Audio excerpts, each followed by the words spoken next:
Well, thank you so much for tuning in today. This is the big day that we have been bragging about and promoting for the past several months. It is our Service Academy Day, where we are going to do our best to introduce you to the 5 service academies, what to expect.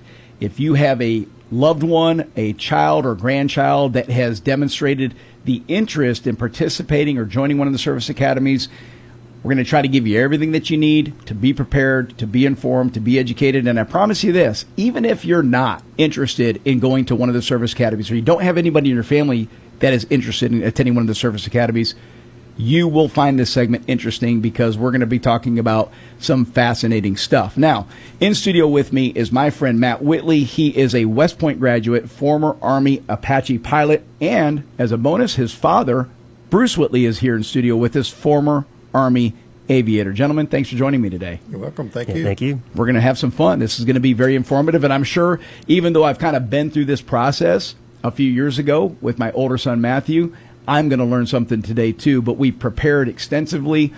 In the second hour, we have a couple of guest interviews that we're going to do. We have a gentleman named Matthew Thorne. He is a United States Air Force Academy graduate, sharing his experience out in Colorado.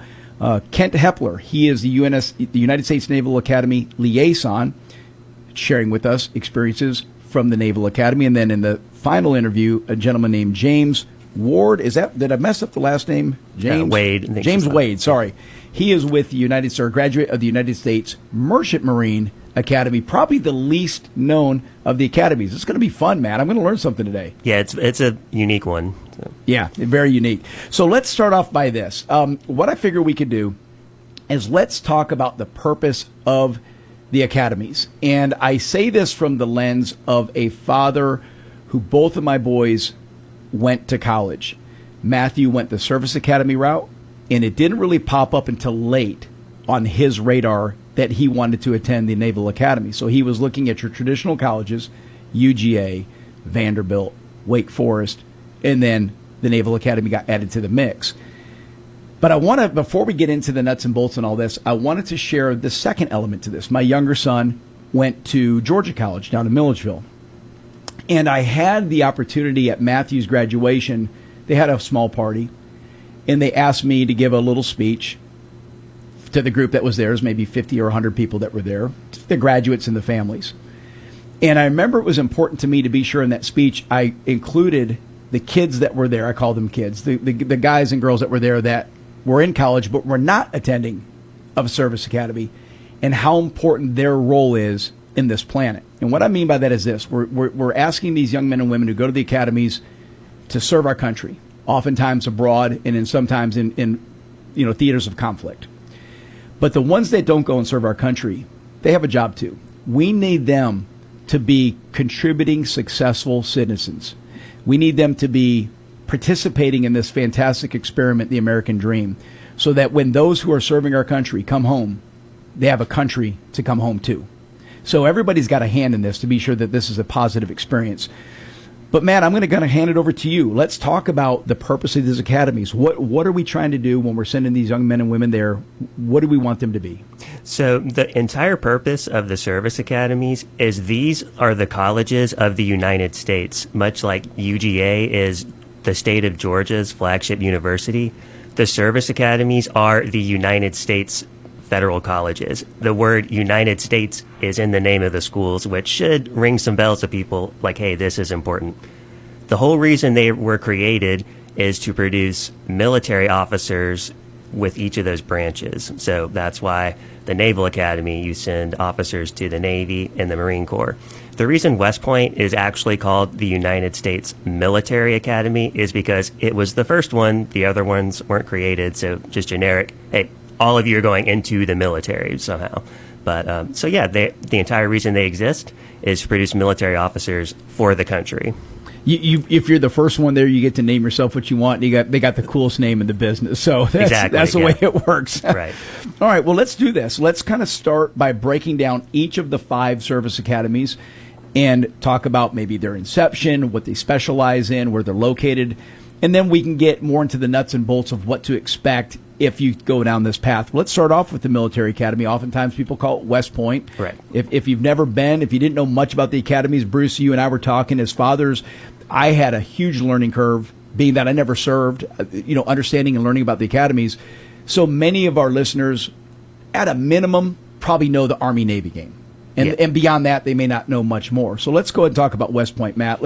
Founded in 1802, so it's the oldest of the academies. It is, yeah. So any history buffs out there, West Point was a Revolutionary War base on the Hudson River in New York. It was very critical in preventing the British from sailing down the Hudson River to get to New York City.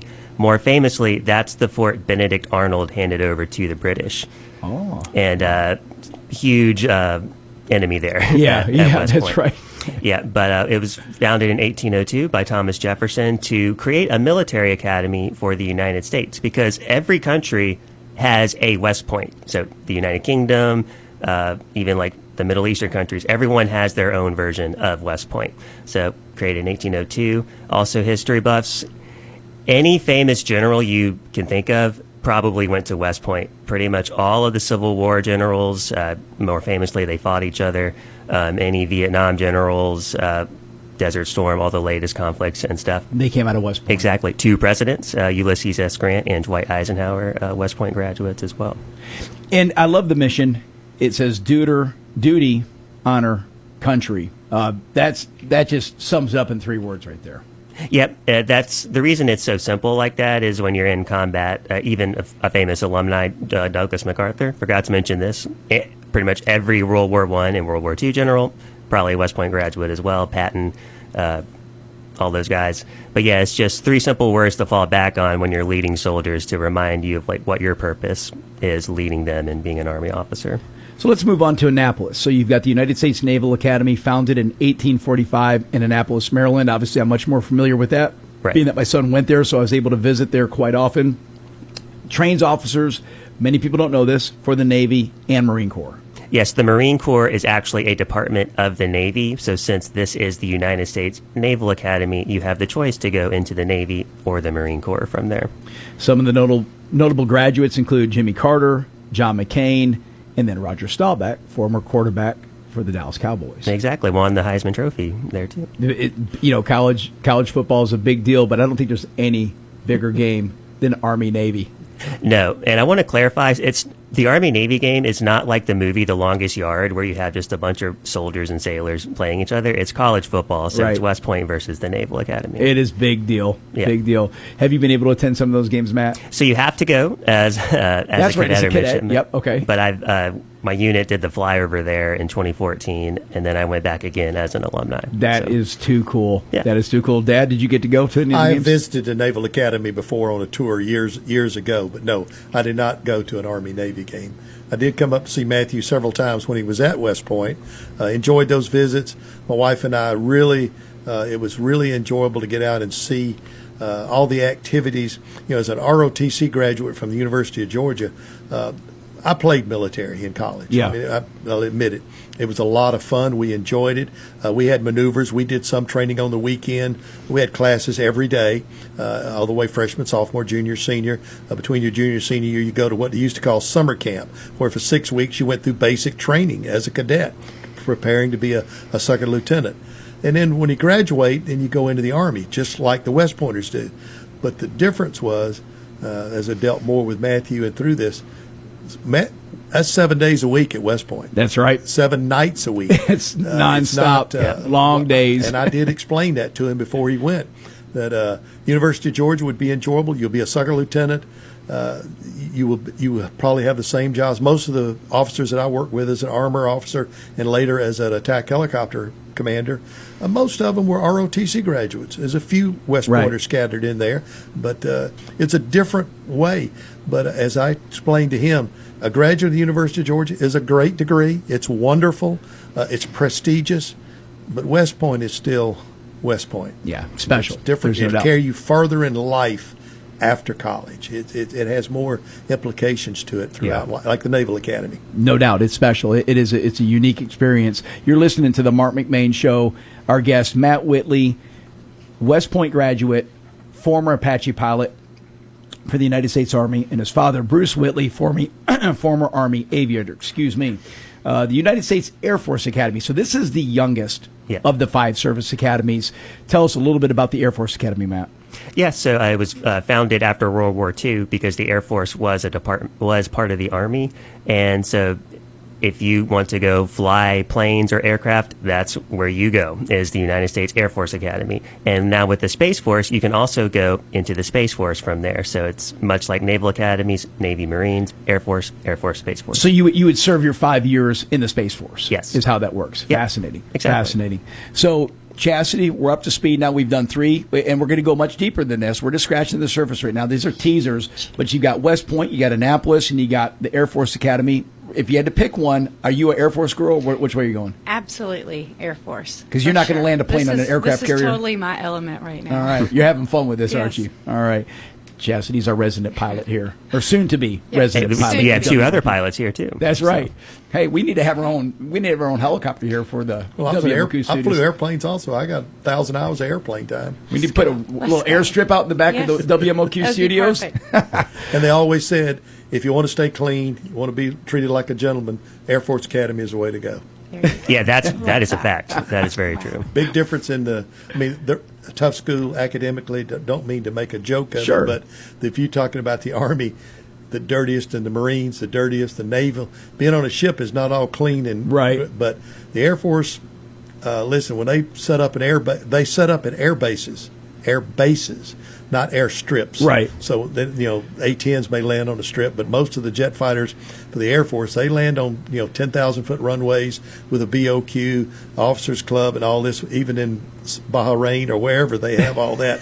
Where the Army would go as far away from there as they could get to set up a base. Yeah. And the Navy would get far enough offshore to where they wouldn't see any bases. So if you look, the cleanest of the branches is definitely the Air Force Academy. So if you have a high standard of cleanliness and maybe you're a little bit of hoity-toity, look at the Air Force Academy because the other ones might be a little bit more rough. Yeah. All right, let's talk about 2 of the academies that are probably not as visible, if you will, as the 3 big academies. I think that's the best way to describe it because the Air Force Academy is a Division I school.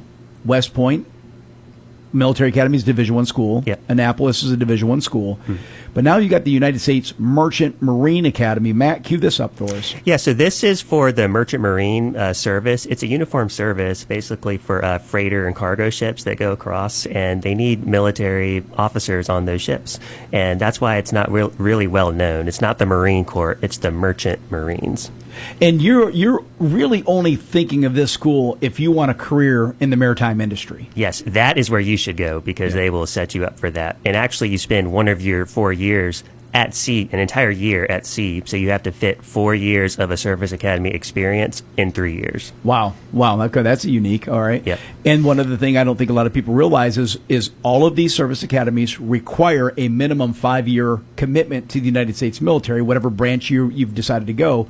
But the Merchant Marine Academy lets you pick. So kind of walk us through that, if you will, before we get into the Coast Guard. Yeah, I think they realize you can't just send 1,000 graduates into the Merchant Marines. There's not that many slots. But you can go into the Army, Navy, Marine Corps, or Air Force from the Merchant Marine Academy. And I had several fellow Apache pilots that went to the Merchant Marine Academy. So let's recap this. If you go to the United States Military Academy, go to West Point, when you're done with your 4 years of college, you owe the United States military 5 years of your service. Active duty as a second lieutenant, I'm assuming, is what you graduate with. Is that right? Yes, and then you owe a total of 8. A minimum of 5 of those has to be active duty, and then 3 can be in the reserves. In the reserves, okay. Yeah. And so if you go to Annapolis, if you go to the Naval Academy, you are either going to be an officer in the Marine Corps or in the United States Navy. Yep. And you can pick the flight path. You can be a pilot if you decide to go that route in the Right. Navy. If you go to the Air Force Academy, it's real simple. You're either going to serve 5 years in the United States Air Force or 5 years in the United States Space Force. If you go to the Merchant Marine Academy, you can pick which one of those paths you want to go. Exactly, yeah. Yep. Very interesting. Very interesting. All right, and then the final one. We'll do an honorable mention because this has a little bit of a different twist to it. The United States Coast Guard Academy. Again, Division III school, 4-year degree, but you would spend your 5 years serving the United States in a capacity on the coast as the Coast Guard. Exactly, yeah, and that's part of the Department of Homeland Security now, so that's why it's kind of the forgotten child of the service academies. Let's talk about what makes each of these service academies unique. Tuition, room and board is pretty much all included. So Yes. if I was squirreling away, Bruce, as I'm sure you were, I was squirreling away money for my boys' college. we did not realize this till well into the process that, hey, if you go this path, you really have no financial obligation. The United States government pays for your college. You owe it back in service time, but you're still getting paid as at service time. So it's not like you're serving for free. Yeah. But room and board, medical's all covered. Oh, yeah. Like I said, there's an initial outlay of a couple of $1,000s for uniforms. They do that in case someone walks away from West Point or the Naval Academy. They bought the uniforms. But if you stay, that money's reimbursed. But you're correct. It is very little money needed because you don't have a lot of off time to spend it. Most every time is on the post there, and everything's paid for 100%. And they get a paycheck every month. That's right. You get a little stipend, right? Exactly. What was it, like maybe $100 a month or something like that, Matt? Yeah, something. Yeah, not life-changing money by ROTC does that too. They do give you a stipend every month when you're in ROTC, like at the University of Georgia. You do get that when you become a junior and a senior. Well, the one thing that you learn if you're in the service academy, that stipend you cannot use as beer money because that is not permitted. No. No time to use that either for That's beer right. money. So. You're listening to the Marc McMain Show, visiting with Matt Whitley, West Point graduate, former United States Army Apache pilot. His father, Bruce Whitley, former Army aviator. What else am I missing on what makes these unique? Obviously, military structure from the day one, right? And we're going to get into that. I've got a section where we'll talk about I-Day.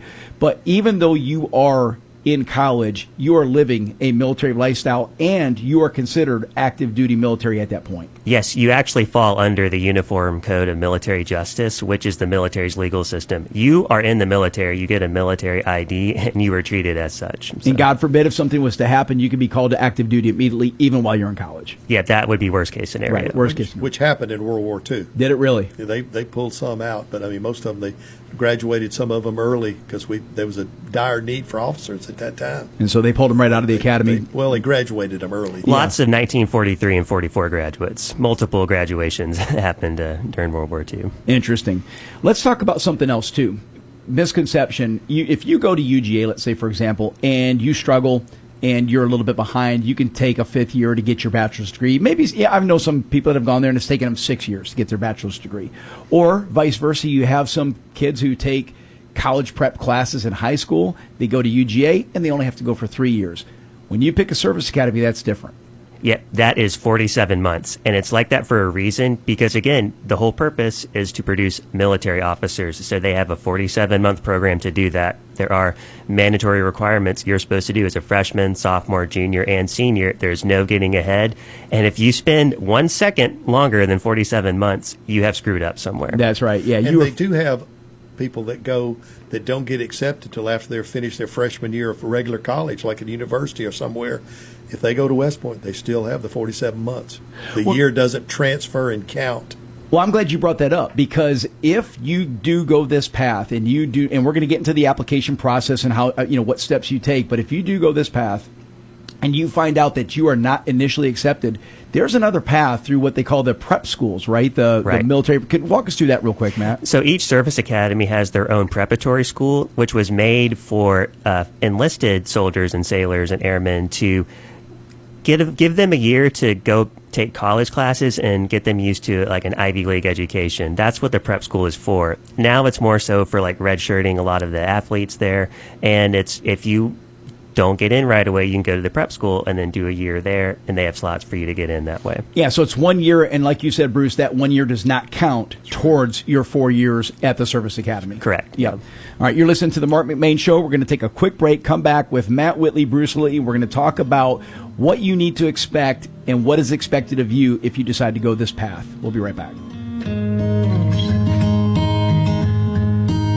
When it comes to tasty treats, the only place you need to be is Stone Mountain Pecan Company. Offering high-quality Georgia pecans, other nuts, dried fruits, coffees, and candies, Stone Mountain Pecan has it all. And the best part, it's all online at stonemountainpecan.com. Or take it all in person and visit their country store on Highway 78 in Monroe. Stone Mountain Pecan Company. Something for everyone. Eat well, be happy. Are you tired of going into car dealerships and never finding what you're looking for? That right salesman that's going to answer your questions and help you find what you are looking for. Well, at Loganville Ford, that's what we're about. It's not about buying a car. It's not about selling a car. It's about answering your questions and making sure we assist in every way. Loganville Ford is the hidden gem in America's car market. Come find out why we're the talk of the town. Visit us at LoganvilleFord.com or on Highway 78 in Loganville. Everybody knows where Loganville is. Hey y'all, this is Bethany, owner of Willfully Guided Co. Boots and Western Apparel. From durable work boots built for long days to statement pieces ready for Saturday night and everything in between, we've got the brands that feel just right for everyone in the family. Stop by and see why we're your one-stop shop. Willfully Guided Co. Boots and Western Apparel is located at 116 South Broad Street, right in the heart of downtown Monroe. Follow us on Facebook, Instagram, and TikTok to keep up with all the fun events happening with Willfully Guided Co. and for previews of all of our newest merchandise. Make your Easter dinner special with a little help from Stripling's General Store in Bogart. Stop in and visit the deli and see their great selection of fresh steaks cut to order, fresh mouth-watering hams, barbecue, and let's not forget the fresh sausages that you and your family will love. Stripling's will be closed on Easter Sunday to spend time with their family and friends. That's Stripling's General Store, Highway 78 East and Highway 53 in Bogart. And welcome back, Marc McMain. We're talking about the service academies. If this is something that is on your radar, on your children's radar, on your grandkids' radar, anybody that you know that's mentioned this, or I'll even flip that around. If you have somebody in your family that you think is going to check these boxes and they're not aware of the service academies, this is a great opportunity to introduce them to it. Just like myself, when my son was in 10th grade, we didn't know much at all outside of the Army-Navy game, had no clue the doors that these would open if we were a fit. All right, so Matt, let's talk about this. The service academies are heavy into STEM. So that really should be your wheelhouse. It doesn't have to be, but should be your wheelhouse if you're going to attend one of these. Exactly, because they were also originally engineering-heavy schools. And in fact, at West Point, you have to take an engineering track as part of your degree. It's not like a minor or anything, that's why it's STEM-heavy, is because it still has that engineering background. Well, it doesn't mean that if you go to one of these academies that you can't major in history or major in medicine or something else, but it's science, technology, engineering, that's math. That is really what they're known for, what they're strong for. Yes. You're going to get an accredited bachelor's degree, like we talked about earlier. You're going to finish on time at 47 months. Yep. Not a day late, not a day early. Right. It just doesn't happen. Small class sizes. Yes, this is where the education is actually really awesome, is you get really one-on-one instruction from your instructor. And at least at West Point, they do what's called the Thayer method, or the Socratic method of learning, where you do the prep the day before, go in with the teacher in your small class sizes, and have discussions about stuff.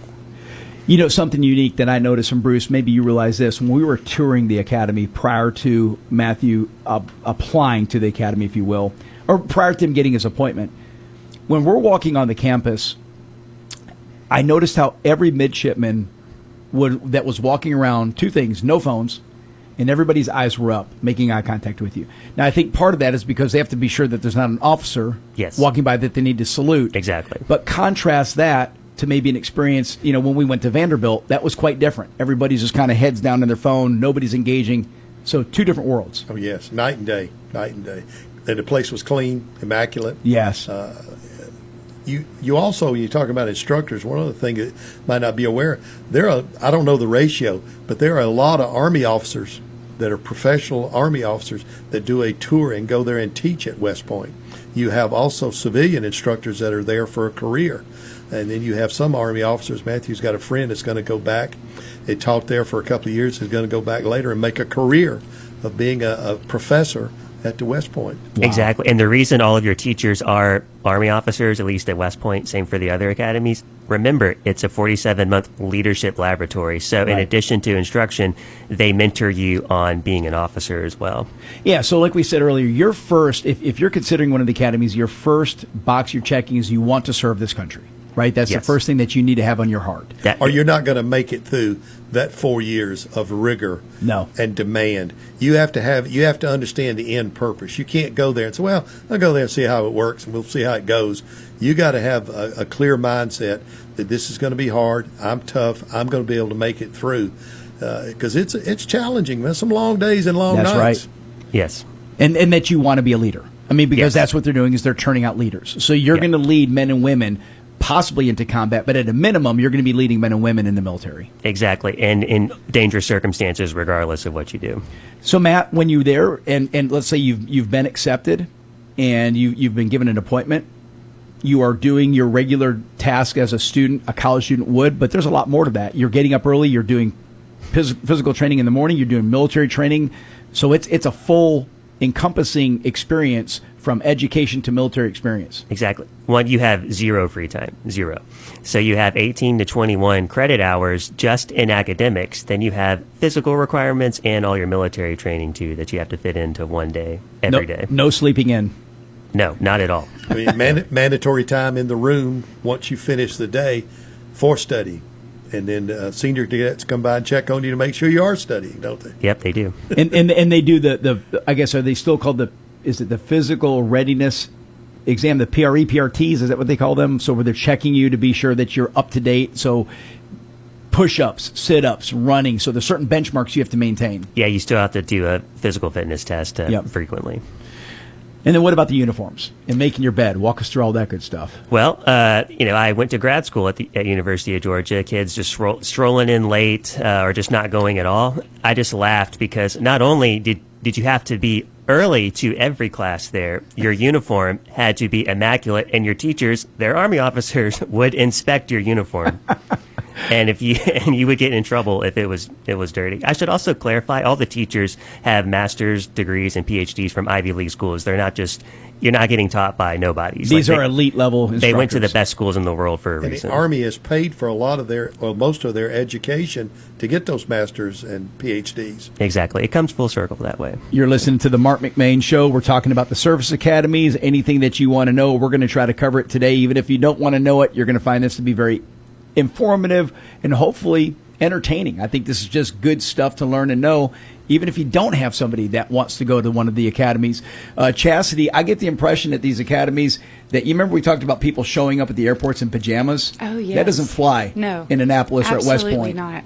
That would have been a rough morning, wouldn't You it? would not make it out of your room with a less than immaculate uniform. All right. I like it. So let's talk. Let's recap again the service requirement. So you go to one of these academies. Let's pick West Point. You have a 4-year experience at college. Then you graduate, and immediately you begin your path serving your country. Walk us through the different scenarios. It may be 5 years, it may be 8 years of reserve, or if you decide to go pilot, that may even be longer. Yeah, the aviation route is a little longer now because there was a big military shortage of pilots. So you're in the military, they can do whatever they want. They're like, let's just force them to be in longer, just so we get that money back for all the pilot training.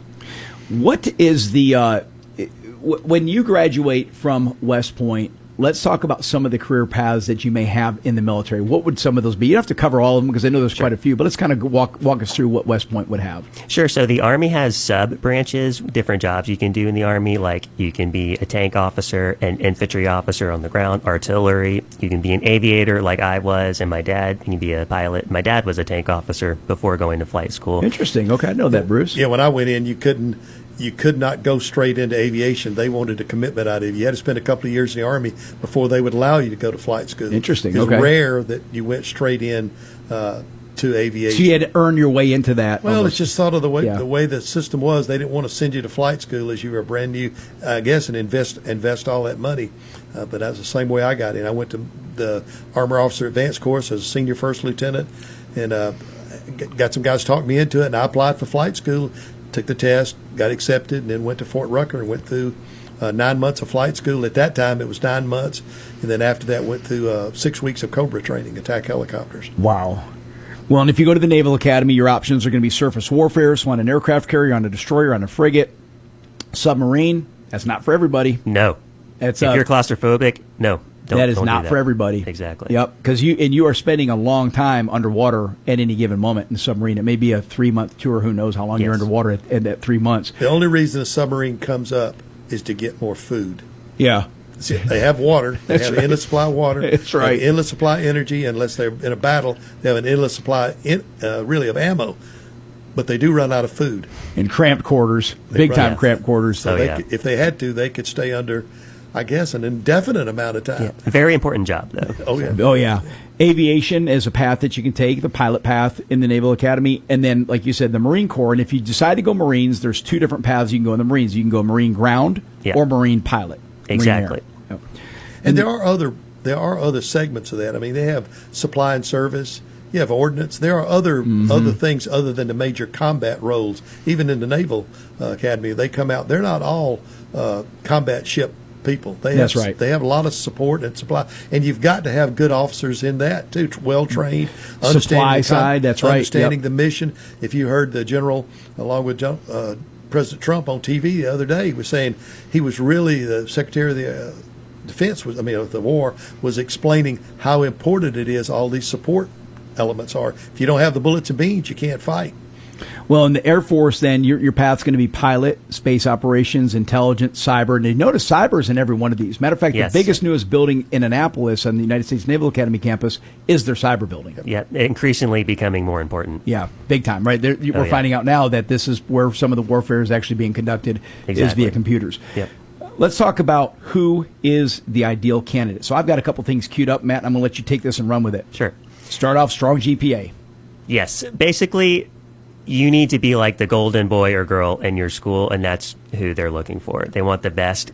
Why do they want the best? It's because, again, federal taxpayers are paying for this, so they want the best out of your communities to go.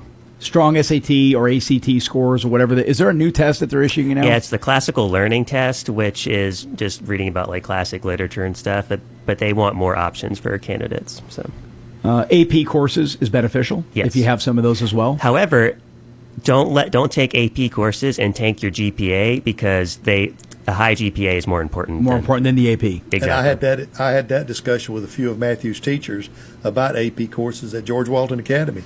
Interesting. They were some of them were giving me their idea of, well, a great grade is a B or a B plus, and I said that he's not taking your course. And they didn't understand. A B here at George Walton is like an A. Right. I said, on his GPA, it goes to West Point, it would say B. They're not going to look at that. That's right. correct. Yeah, they're going to. Not that AP courses are bad. I'm not saying Sure. that. It's just, if this is where you're looking for, the GPA is what they're looking at. Not. Yeah. They don't want to hear that you had a hard math teacher and that's why you got a B or a B plus. They want to see if you can make the A. And you got to be as close to 4.0 as possible. Exactly. I mean, they're looking for 4.0s. They're looking for high SAT scores, ACT scores. Because they have 1,300 people applying. Let me take that back. Probably 20,000. Then it goes down to 10. Then it gets down to where they accept 1,500 to 1,300. Yep. And then out of that, they get rid of a few. You started with 1,300 graduated? 1,000. Yeah. So, that's right. And the overall acceptance is probably around 6.5%. So it's one of the most difficult institutions so they can to be get selective. into. They're looking. That's why we're saying a 4.0. You need to be as close to that as you can, and athletic, and all these other things in it, because they're looking for the best of the best. Well, and they have them applying. That's where these schools differ from your typical other high-end, let's call them Ivy League schools, is the Ivy League schools are going to look purely at your GPA, your ACT, your AP work. This is where now you start separating this group of schools from everyone else, is that they also are looking for leadership experience. Exactly. Yeah, they want you to have leadership experience already because you're about to be a leader for real under life or death circumstances. So student council, community leadership. Hey, Harvard's not asking you how many push-ups you can do. No. The service academies definitely are. And they also want to see if you've been a captain of your sports team. They want to see that you've played multiple sports. They want you to be physically fit. Exactly. They want you to be good at everything. So not just well-rounded, but good at everything. Yeah. So what this means is that you could be checking the boxes, be rock star grades, rock star ACT. But if you're not in good shape, you're not a candidate for this. Flip-flop, you may be in incredible shape, captain of your basketball football team, but if you have a 2.9 GPA, you're not getting in. Nope. Exactly. Yeah, you got to be good at everything. And then here's something else. This is a big one: character and integrity. Yes, no criminal record. Obviously, I think I had one person ask me, I got arrested for this. Can I get in? And I'm like, no. They're looking for the best of the best within their communities. There's an honor code that they're looking for, and you have to check that box. So it's, once again, we're rounding out this ideal individual that we're asking to apply to these academies. It is grades, it's physical fitness, it's leadership, it's involvement in community things, and then you also have to be a good human being. Exactly. Again, best of the best in all categories. Talk about mental toughness, because we talked about this, Bruce. When you go to these schools, It's a wake-up call for many that have not had military experience. Really, no one's had military experience at 17, 18 years old. But even if your dad has it, like you, it's still a wake-up call. Yes, it is just an experience you have not lived because it's just a 24/7 high standards, high expectation environment. And there's like no break at all, really. So that's the hardest mental toughness aspect to get over it, especially compared to your civilian peers going to fun colleges. You're listening to the Marc McMain Show, visiting with Matt Whitley. He is a West Point graduate, former Army Apache helicopter pilot, and his father, Bruce Whitley, former Army aviator. Matt, let's now get into the nuts and bolts. So we've talked about all the things that these schools can offer. We've given you a little bit of an overview of what separates and what differentiates each institution from the other. We talked about what the ideal candidate is: high scores, physically fit, leadership, moral compass. Now let's talk about the process. So what's the first thing to do? I tell people you got to start early. Yes, start early. All the service academies have their own websites where you can figure out how to apply. And we should have started with this. What also separates the service academies from everyone, you have to be nominated by a member of Congress, which should really set the tone like this is an enormous deal. But again, they want the best of the best from across the country, so you have to be nominated from representatives from your area. Yeah, so you go to the website, you do an initial, like a pre-application, which that's kind of your first step. Like you said, Bruce, there's 10,000, 20,000 applicants every year that are pumping their data into the system, hoping to be nominated. So once you go through that process, if memory serves me right, when we did this, and I want to say we got a late start, Matt. I want to say Matthew didn't start this till his junior year, early in his junior year, which was kind of late. Ideally, you want to start this maybe in your sophomore year. It's really when the best time. But at a minimum, halfway through your junior years is you're getting to the deadline. Yeah. So you go to the website of the institution that you're interested in, fill out their application. It is extensive. Yes, it is very extensive. You submit it, and then what they'll do is they'll say, hey, yes, you can proceed with trying to get the nomination from your congressman, or they might pump the brakes and say, hey, you're not a fit. Yeah, exactly. So you need letters of recommendation from your math, science, English teacher, principal, sports coaches, do a physical fitness test also as part of the application, and all your standardized test scores, and write numerous essays. It's extensive. Yep. And so then if they say, yeah, you can proceed, try to get a nomination from your congressman or your senator. Obviously, your congressman is the best path because your congressman is probably the most accessible. There's only 2 senators in every state.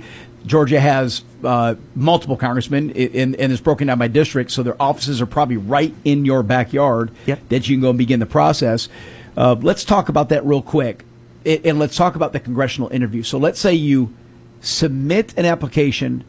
They say, yes, you can proceed with asking for a nomination, and your congressman says, yes, I want to go ahead and give you a nomination. Do you then get interviewed by the panel, or walk me through that process, if you will? So you have to apply with your congressman's office to get accepted to come interview. And they're smart. They tailor their application similar to what you've already done for your service academy application. And then they'll say when to come in and interview for it. So now you're sitting down in front of a panel of probably former graduates like yourself, former military. And what are you looking for because you've been on that panel? Yep, I was on Congressman Mike Collins' panel this past year, and I interviewed the Naval Academy and Air Force Academy candidates. Well, let me share a quick story. So when Matthew went through this process, again, checked every box you can imagine: high GPA, ACT or SAT scores, AP classes, captain of his soccer team, did about just everything you could ask for.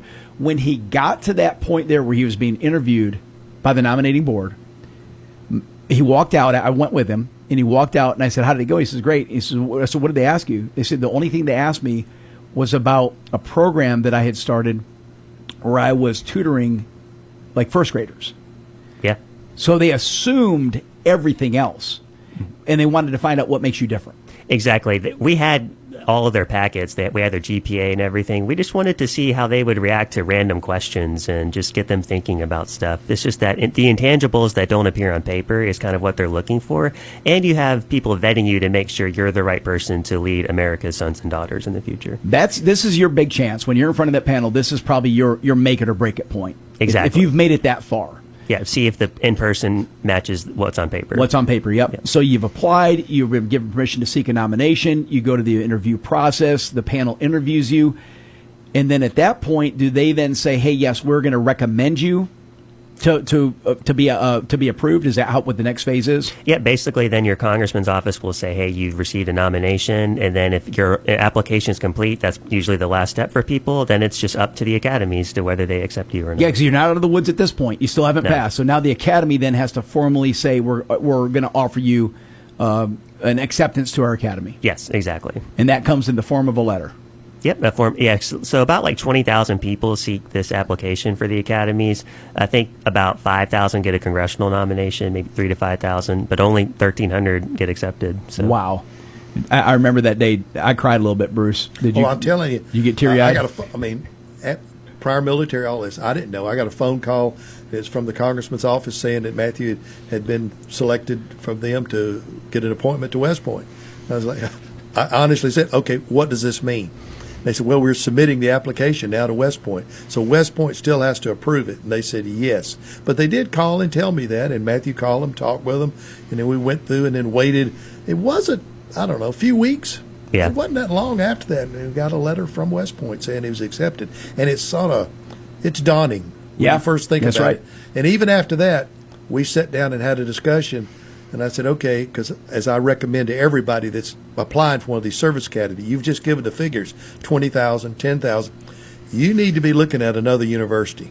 The West Point or the Naval Academy or one of these academies does not need to be your You better have a backup plan. You need to have a backup Yes. plan. That's right. You need to be talking. We'd already talked to the University of Georgia, already interviewed with the ROTC looking for a scholarship. He had one in hand. You need to have that backup looking. And he had a scholarship to Georgia and a scholarship basically to West Point. I said, you got to make up your mind now. Right. It's all on you. I'm out. Yep. You got to decide what you want to do. Well, and a couple of the things that I want to talk about, we're going to take a break in just a minute here, and then we want to come back and really get one-on-one experience that you witnessed as a West Point graduate. There's still more to this. As much as we've been able to share in the first hour, you also have, in addition to all the application, nomination, hopefully receiving the appointment, along the way, you still have to qualify with the DOD-MERB, so the Medical Exam Review Board. Yep. They're going to take a big check to be sure that you've never had a complicated surgery, that you've never had a drug issue, that you've never had a health issue, which might be a disqualifier. Exactly, especially for the service academies, because you're going into a combat role, so the medical screening is very strict, as opposed to ROTC. They can let some things slide because they can say, well, you can go do a non-combat role but still serve your country. Well, one other thing I'll tell listeners, too, that if you have somebody that thinks they're checking most of the boxes and they're saying, but you know what, I'm checking most of these boxes, but I'll get in shape as I get closer to this, it doesn't work that way because they're going to, when you begin this, they're going to do a physical assessment of you while you're in high school. You have to go to a coach, and you've got a list of things that coach has to verify that you can do: push-ups, sit-ups, pull-ups, certain sprinting or running benchmarks. You have to be in shape to do this. You can't get in shape if you do it. Exactly. This is not like a workout training class. They're assessing your physical fitness, so you already have to be in good shape. Academics, leadership, athletics, character, recommendations. You need to check a bunch of boxes. And then let's talk about appointment day. What was that like for you, Matt, when that letter came in the mail? I was really shocked because I had already mentally committed to Georgia. We had gone and looked at the apartment I was going to stay in for ROTC, and then it was just kind of a record scratch, like, oh, wait a minute. Now I really need to rethink about where my life is going here. So, no regrets? Absolutely not. No, I'm really glad I went there. That was the record scratch moment. It's like, okay, I didn't realize I thought I would not get accepted. Now that I did, I was like, okay, now it's time to prepare and get ready to go and do this. He also had a friend at our church, a former judge here, Judge Hearn, who also told him the same thing.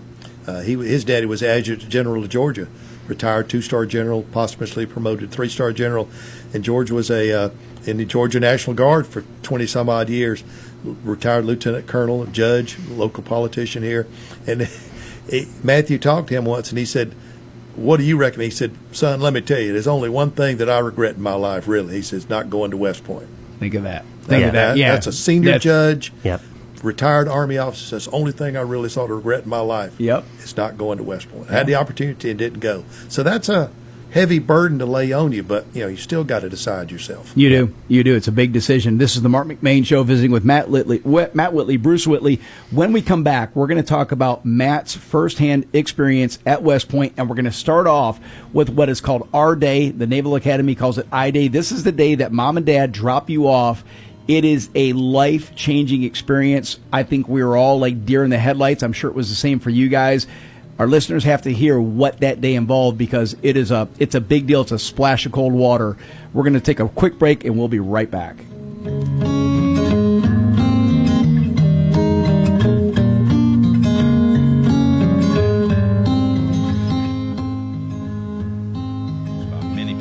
Something special about the open air, being alone with your thoughts, and maybe with a competitive spirit to see if you can better your last run. But today I have a question. Right now, are you running from God? Maybe you're running from a broken relationship when God is calling you to reconcile. Or you're running from a life you know isn't God's best for you. Or you're just trying to get away from heavy responsibilities. Whatever the reason, I have to tell you that it's foolish to try and run from God. Think about it. There is nowhere on the face of the earth that you can escape Him. And sadly, sometimes we have to hit rock bottom before we realize we're running the wrong way. Which way are you running right now? Isn't it time to stop running from God and start running with God? This is Bryant Wright, speaking right from my heart. For more on this and other topics, visit rightfromtheheart.org. Make sure your diesel is ready for every season by stopping in at Leadfoot Diesel. Their technicians have many years of combined experience to keep your Cummins, Power Stroke, and Duramax running the way it should. Plus, they can improve fuel mileage, perform upgrades, AC repair, and they offer tires, wheels, lift kits, and more. Diesel owners from all over the country trust Leadfoot Diesel, 320 Mayfield Drive in Monroe. Stop in or go to leadfootdiesel.com.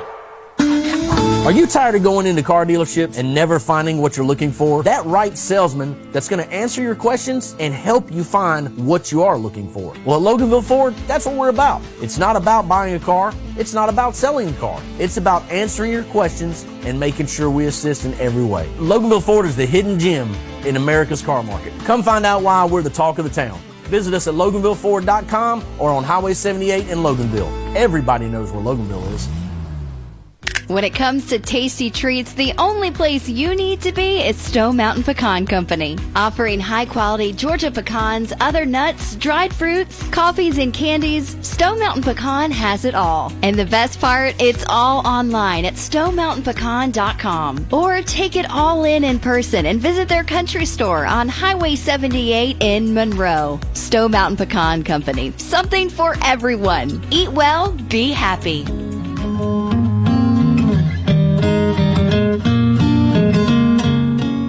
And we're back in action. It's Marc McMain. I'm with Matt Whitley. He's a West Point graduate, former Apache helicopter pilot for the United States Navy. United States Army. His father's here with us too. Bruce Whitley, former Army aviator.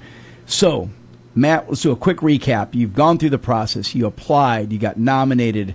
The United States Military Academy offers you an appointment. So now you've prepared yourself, and it's our day. Your parents are taking you up to West Point. Take us from there. Yep. So it's called our day because it's a reception day. Not a nice reception at all, actually. But the reason it's like that is because, again, they're prepping you for military service. Specifically, you're going to be an officer. So combat is loud and chaotic. So that day is a immediate replication of those. You can't obviously replicate it entirely, but you get yelled at. You stand the whole day. And it's cold-hearted. It starts in a big auditorium, a big theater. All the families are in there with their future cadet. And then they say, okay, say goodbye to your cadet son or daughter. And then you say goodbye, you hug and kiss them. They walk out the door, and then that's when the yelling starts, and you get your head shaved, and you give them your civilian clothes. You put on the same uniform as everyone else. They teach you how to march and salute, do all this stuff, because you do a parade later that day for your parents to basically tell them, look what we just did to your kid in 24 hours. They belong to us now, so they are in the military, so they're gone forever. So mom and dad drop you off in the morning, bright and early, and then they come back later that evening, and you put, I remember the event, you put on a parade a little bit, and you get like 10, 15 minutes to say your final goodbyes. Well, for West Point, that goodbye was 90 seconds at the beginning, and then didn't talk to him again for months, or until the end of the summer. They give you a whole 90 seconds, Bruce, to say. We saw him, and it's hard because everybody out there was the head shave looks alike. So you have to look, and we finally found him and stood there, tried to get as close to him as we could, but that was it. And everybody looks rough. Oh, I know. Everybody, because he was too, but a lot of them had no earthly idea what they were getting themselves into. I'm going to tell you, we went back, because it's I-Day for the United States Naval Academy. We went back to the hotel. It was me, my wife Liliana, my younger son Marcus, and we felt we just got beat over the head.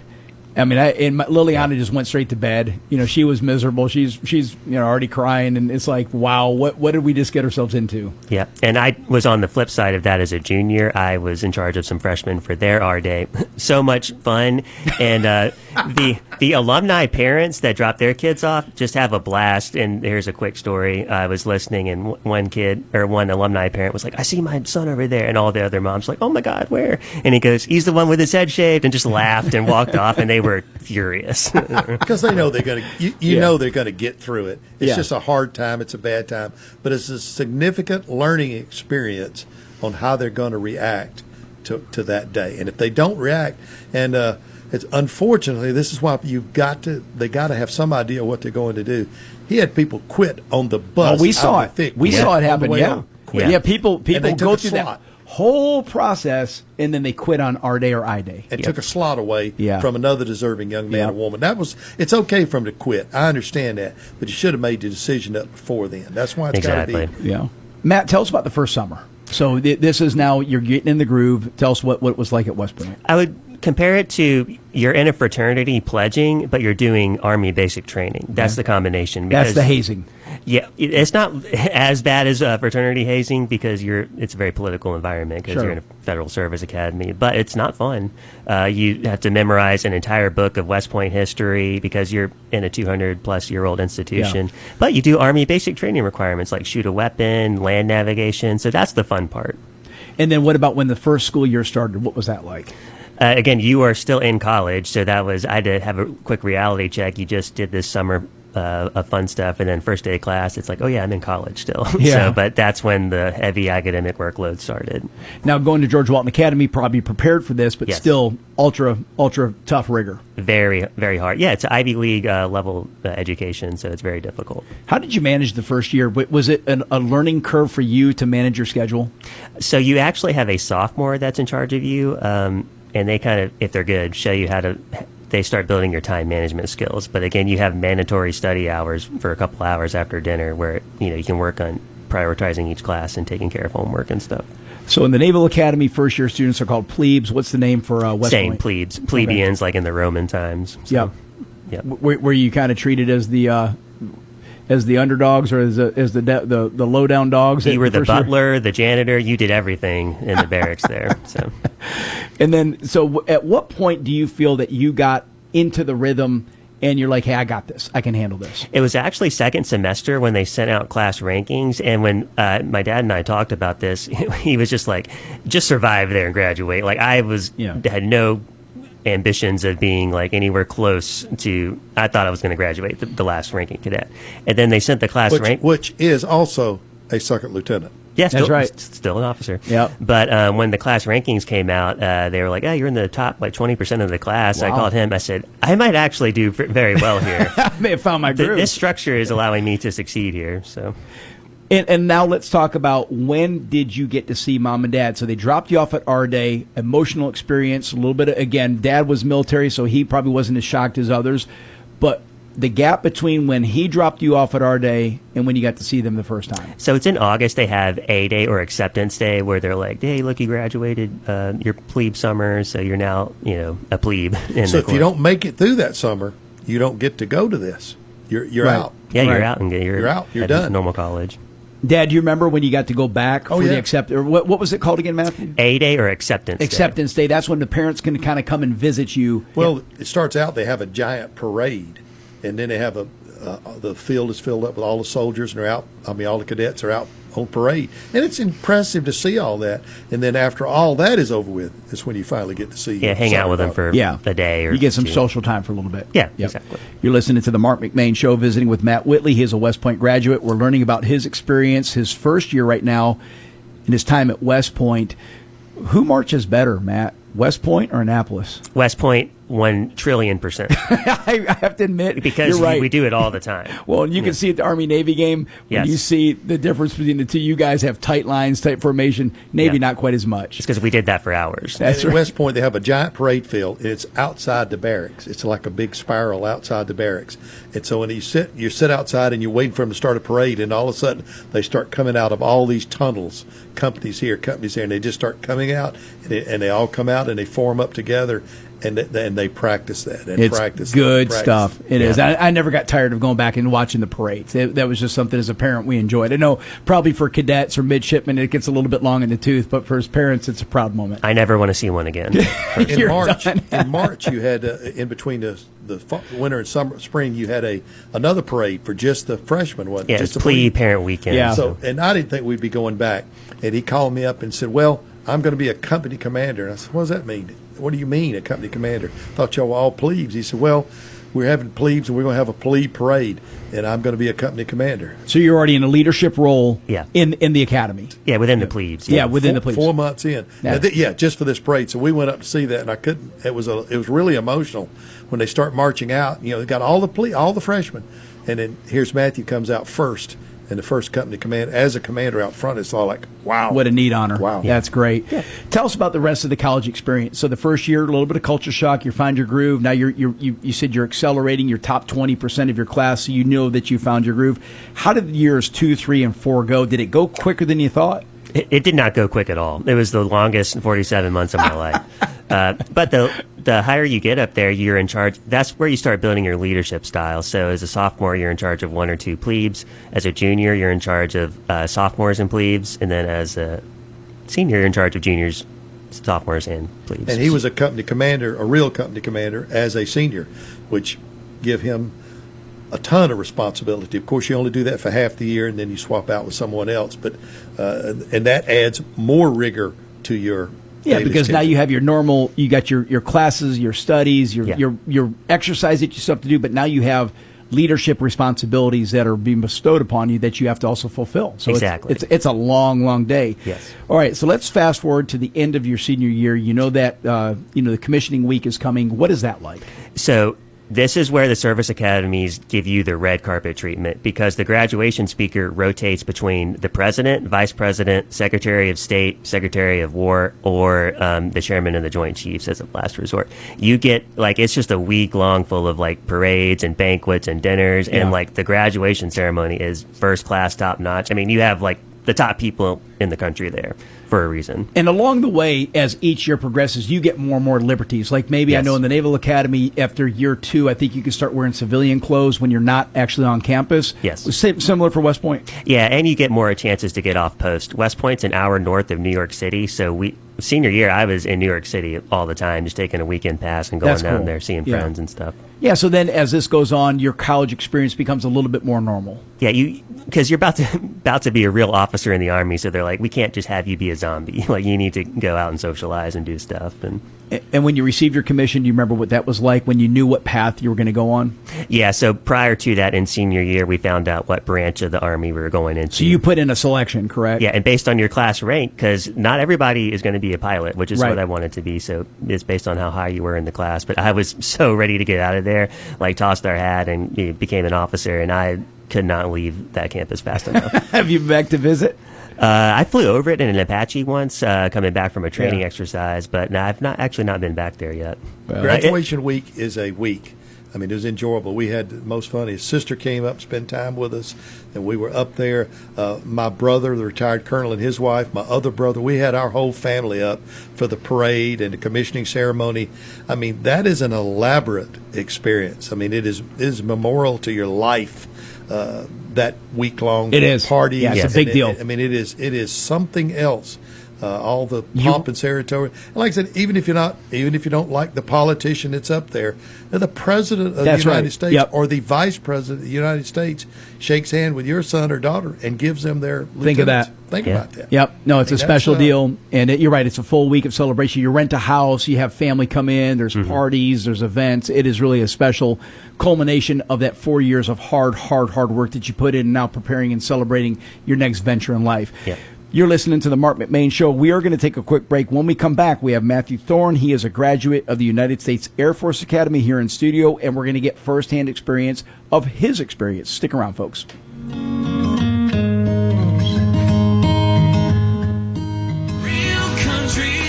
This is Q92.3, WMOQ FM, Bostwick, Monroe, Madison. Your home for real country. When you walk through the doors of Campton Restaurant, you're not just here for a meal, you're part of a tradition. I'm fourth generation owner Josh Parker, and for nearly 40 years, families in Walton County and surrounding areas have gathered around our tables to share stories, laughter, and good Southern cooking. From crispy fried chicken to heart-healthy daily specials, there's always a plate waiting with your name on it. We're open Tuesday through Thursday from 11 a.m. to 8:30 p.m. and 11 a.m. to 9 p.m. Fridays and Saturdays. So come on by, make yourself at home, and experience Campton Restaurant, where family tradition meets every meal. Spring is right around the corner. New beginnings, fresh starts, and big moments. If you're thinking about proposing, if you're ready to take the next step, you go to P&A Jewelers. For 50 years, families have trusted P&A Jewelers to celebrate life's most important milestones. Proudly second-generation, family-owned and operated by brother and sister, we specialize in stunning engagement rings and custom designs made just for you. P&A Jewelers, located at 4665 Atlanta Highway next to Quick Trip in Loganville. Roll-Off Systems of Statham, they're on a roll. They offer dumpsters in all sizes, trash compactors, porta potties, and new combo cans. Existing sites are new building sites. Trash and waste disposal, it's their business. Locally owned and operated. Call Roll-Off Systems today. 770-725-ROLL. That's 770-725-ROLL. Or go to rolloffsystems.com. From camp gear to decoys to work tools, a Kubota Sidekick can help carry the load no matter the task at hand. Stop by a dealer today and check out this versatile UTV. Right now, bring home select Kubota equipment for 0 down 2.99% APR for up to 36 months. Now through March 31st. See us or go to KubotaUSA.com for full disclaimer. Your local Kubota dealer is Hayes Tractor, located at 545 Highway 11 in Social Circle. Online at HayesTractor.com. It's official. President Trump has endorsed Burt Jones for governor. Burt Jones has been an incredible leader. This man has my complete and total endorsement, and I really want to see him win. Burt Jones is a trusted Trump conservative who's leading the fight to end Georgia's state income tax. He's going to make a great, great governor. You will be very happy, Georgia. Burt Jones has my complete and total endorsement. Paid for by Burt Jones for Georgia.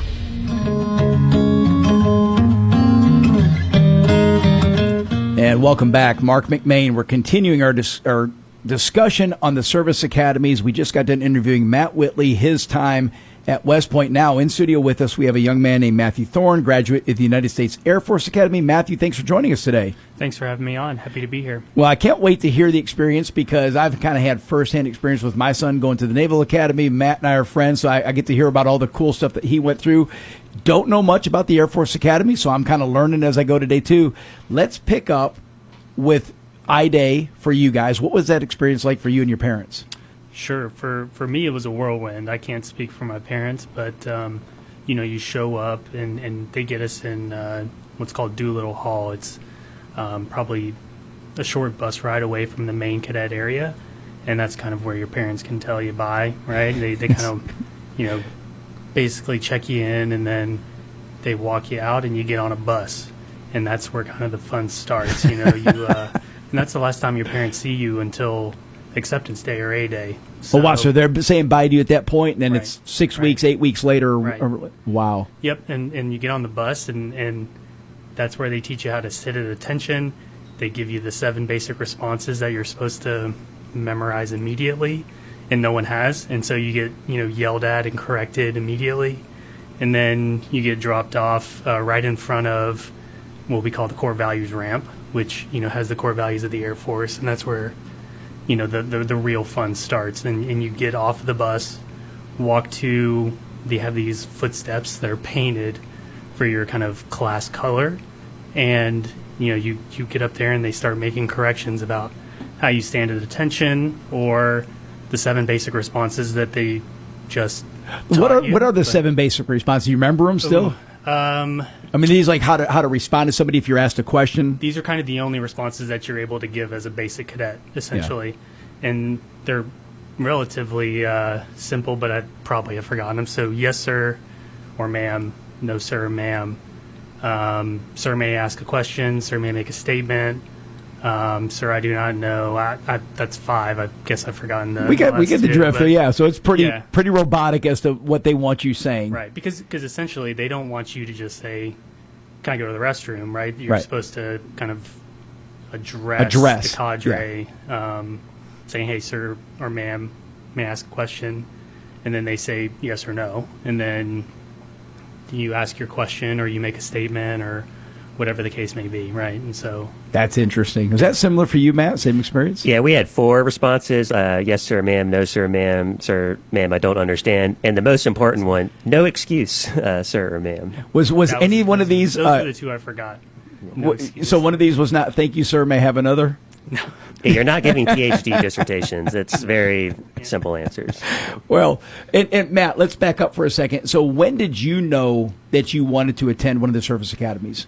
I probably. Well, I came from a background of military service, but it wasn't really even on my radar until high school. Gotcha. Yep. I was a recruited athlete, so I think that's what kind of put it on my radar is the opportunity to play Division I baseball and also do something interesting and unique that my peers weren't doing or wanting to do. Yep. And so that was kind of my entry into the experience, I guess, was just from that lens.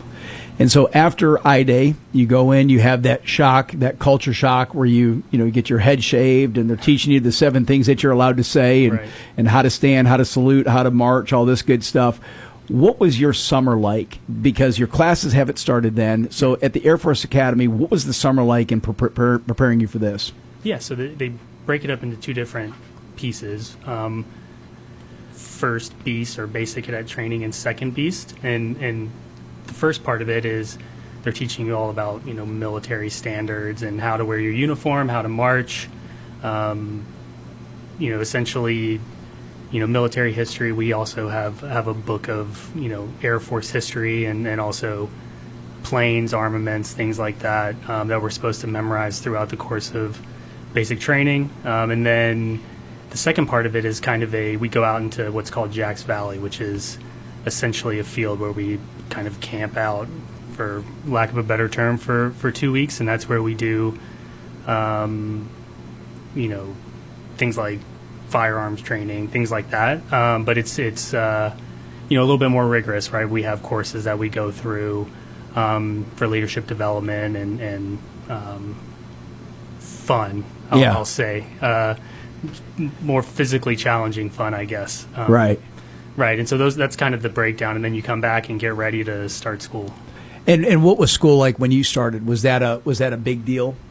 Was it a shock to you as far as the rigor, or were you prepared? I was just ready to not be in basic training anymore, right? So I was excited to actually have a period of time where I couldn't be, more or less yelled at from a military perspective and having kind of the academic focus. But I think there's always a little bit of getting punched in the mouth when you're starting something incredibly challenging, right? And so you have to kind of take it in stride and realize that, you're not the only one that's struggling. There are resources there to help you, right? The instructors are very generous with their time if you're willing to take it to get some extra that's a good point, Matthew. Is as prepared as you guys are expected to be, you've hopped through all these hoops, you've checked all the boxes that are required to be checked to be able to apply, to be nominated, to be appointed. But when you get there, they're not expecting perfection. They understand that you're a case in work. Yeah, and I think that's part of the experience too, is to teach these people who have most likely never struggled academically before, learn about yourself, about how you're going to react when you're overwhelmed. And I think that's part of like the leadership laboratory, is like there are going to be times in your life, in your military service, whatever, where you have 25 hours worth of things to do and you only 24 hours in the day to do it, and to how to prioritize that and seek the help that you need in order to get you to where you want to be. Yeah, that's it. I mean, it's an ongoing process, and you have to be something to get there. But they understand, this is a project, right? It's we got to bring you along. They got to find out too what your skill sets, what your strengths, what your weaknesses are as you're doing this.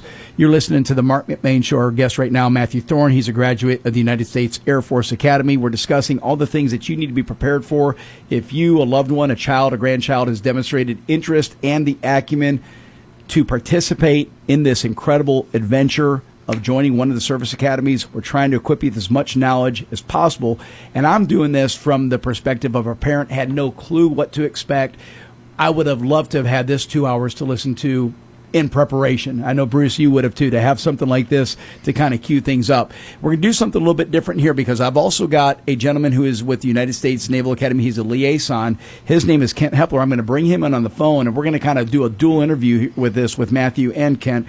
Kent, thanks for joining us today, sir. Hey, great to join you as well. Thank you for doing this. This is awesome. It is a blast. And Kent, this is cool because I've got a full house right now. I've got a young man right across from me that graduated from the Air Force Academy. To my left is a gentleman that graduated from the United States Military Academy. And then we got a young man, James Wade, is a graduate of the United States Merchant Marine Academy, all in one room. So I'm having a great time right now.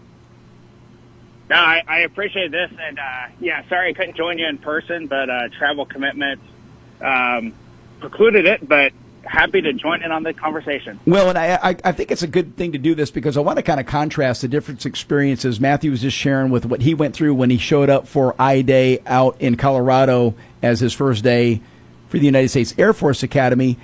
Let's tell our listeners about what I-Day looked like in Annapolis, what it would look like for a midshipman that's going to Annapolis. Well, it's as I look back, I was 17 when I started, and loved hearing what you were saying about just the lack of knowledge about it. A little bit about the academies, but the whole application process and everything else, and that perfectly described me. I knew I wanted to be there, but I don't know that I could say I really understood exactly what all the challenges were going to be, but zero regrets. And it was something where, as I look back at that young 17-year-old, the growth that happened at the service academy from that starting point is just incredible. But be prepared to be surprised and be prepared to grow. That's interesting because my son was 17. Matthew, how old were you when you got dropped off for your first day? I was 19. So did you have to sign, basically, sign I don't away remember that. I don't remember if I had to sign anything special. I don't think that I did. Maybe I did. My parents had to sign to let me in. Okay, then maybe we had to as well. Yeah. It's just looking back. I mean, my boy was a baby at 17 years old. It's like, what do we do? We dropped you off. But the end product is incredible. How was your, I guess, the first summer? What did they call that first summer in Annapolis? So we call it plebe summer in Annapolis, and you start about 5:30 in the morning with physical training, PT, and then through the process, it's just learning everything about the military, your basic boot camp kind of things, marching, rifle. Teamwork is probably the number one thing that underlays all of that. And it's just, I think to speak for the other guys too, within a couple of days, you've all of a sudden got this great bond with people that you didn't know. And then over the next 4 years, these are lifelong friends that develop starting at that plebe summer. Yeah, think of that. That's right. You guys, Matthew, do y'all have lifelong friends from the academies? Yeah, definitely have some of my best friends came from my time at West Point. I will clarify, I will never talk to certain people from West Point because of what they did plebe summer also. So it kind of goes both ways a little bit. People will never forget some certain things. So some people misbehave to a point where it's like, hey, mostly lifelong friends, though. Yeah, so. yeah. I love that. Matthew, what do you remember when Mom and Dad then got to come back and see you after you spent your first summer there? Sure. And so, like West Point, the first time that my parents can come back and see us was acceptance day or A day. It's when, we're called dualies at the Air Force Academy. It's basically when we're accepted into the cadet wing as fourth class cadets and no longer basic cadets. And we only got like 2 hours to spend with our parents before we had to go, up to kind of the cadet area and get ready for school because it started the next day. So there was really no real break. You went straight from basic training to starting class, and I remember my parents brought me my favorite meal from home that they prepared in their hotel room so that I could eat it. Some home cooking food that's from right, Mama. That's right. And they flew up from Tennessee, so it wasn't like they drove around. So they flew up and went to the grocery store. My mom made fried rice and brought it, and it was just great. But it was 2 hours, and that was it. And then they were on their way, and I was on mine. That is just again. I remember it like it was yesterday for my son, and it's a blur. You cherish that moment when you get to go back and see him. But I already saw a difference in how my son was presenting himself in just a couple of months that we went without seeing him. So the transition happens quick. It really does. You're listening to the Marc McMain Show. We have a crew of people that we have in our studio discussing the various service academies. I've got Matt Whitley to my left, graduate of West Point. I've got Matthew Thorne in front of me. He's a graduate of the United States Air Force Academy. Kent Hepler's on the phone. He is a graduate of the United States Naval Academy. And I've got James Wade, who we're going to be bringing into the conversation in just a minute. He is a graduate of the United States Merchant Marine Academy. We've got some special stuff for him because that's probably the least visible of the service academies, but extremely unique. So I can't wait to dig into that. Kent, got a question for you. So you get dropped off, you're 17 years old, shell shock experience, and then Mom and Dad come back and see you. Do you remember that moment where the parents got to come back and visit you before you started your college courses? I do. It was called Parents Weekend in Annapolis, and so that was the first real break you got other than, so induction day, you go through and get all your stuff. You get about maybe a 10-minute meeting with your parents, and then you're in it. Yeah. And they all go on vacation. Well, then when they came back at Parents Weekend, it was the same sort of thing like you were describing. That the transition was different, and we understood.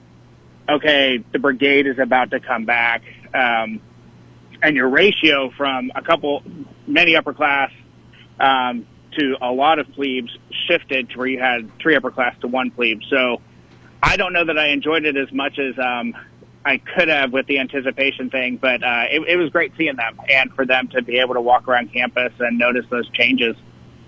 Yeah, and so I've spent some time there. What year was it that you graduated, Kent? I graduated in 1998. 98, okay. And I don't know that much has changed other than maybe a few new buildings on the campus, but that's one thing that I find interesting, too, is all these places, and I've only seen pictures of West Point, I've only seen pictures of the Air Force Academy. These are beautiful properties. Do you remember that? Were you able to take that in and enjoy it, guys? And Kent, we'll start with you. Were you able to actually enjoy the incredible grounds of Annapolis? I was. I think it's this sort of mix of emotions conflicting, really, where you're in this tough, crucible environment, but also while you're there, at least my experience was, I knew this was a unique opportunity. And when you just look around, whether it's the architecture or history or tradition, all of that, it was just special, even though it was incredibly challenging. Yeah. What about for you, Matthew? So, like you said, it's a beautiful campus tucked away in the mountains in Colorado, and I was very, very familiar with these beautiful marble strips that we have in the cadet area because as a dually, those were the only things we could walk on in the cadet area, and we actually had to jog on them. So we couldn't walk, anywhere else, but we had to stay on these marble strips that outline the cadet area to get where we needed to go. So very familiar with those. They're beautiful, but you look back and you're like, oh man, I don't really like seeing these again. But oh, that is just too good. You're listening to the Marc McMain Show. We're going to take a quick break. When we come back, continue our conversation with all these young men who have graduated from these service academies, giving you everything that you need to know. If this is for you, if it's for somebody in your family that is considering one of the academies, we're going to educate you, inform you, and hopefully you find this entertaining. We'll be right back in just a minute.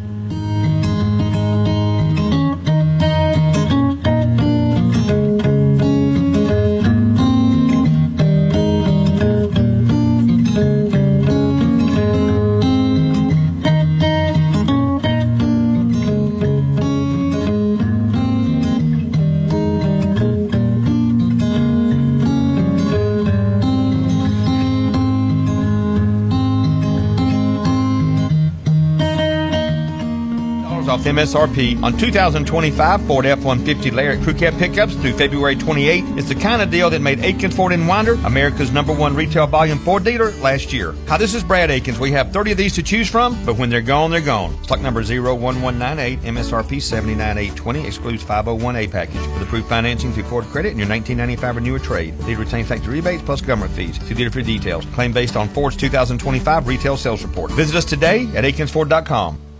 You ever roll out of bed and feel like you lost a fight with a tractor? If your back's barking, your neck's complaining, and your knees pop louder than a box of cereal, it might be time for the Joint Chiropractic. There are no appointments, no insurance mess, and no sitting around all day. You just walk in, get adjusted, and head back out feeling human again. Now serving Covington and Monroe, whether you've been hauling, hunting, working, or just sleeping funny, the Joint Chiropractic keeps you moving smooth and feeling right. The Joint Chiropractic, because snap, crackle, and pop belong in your cereal and not your spine.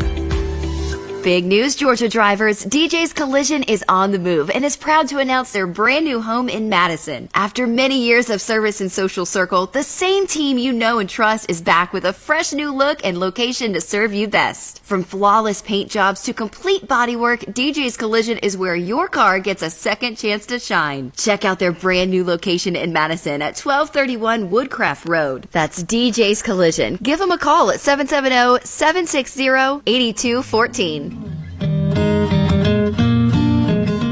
Just incredible. Having a great conversation here in the Marc McMain Show. To my left, Matt Whitley, his father, Bruce Whitley. Matt is a graduate of West Point. Across from me, Matthew Thorne, graduate of the United States Air Force Academy. On the phone, Kent Hepler, graduate of the United States Naval Academy.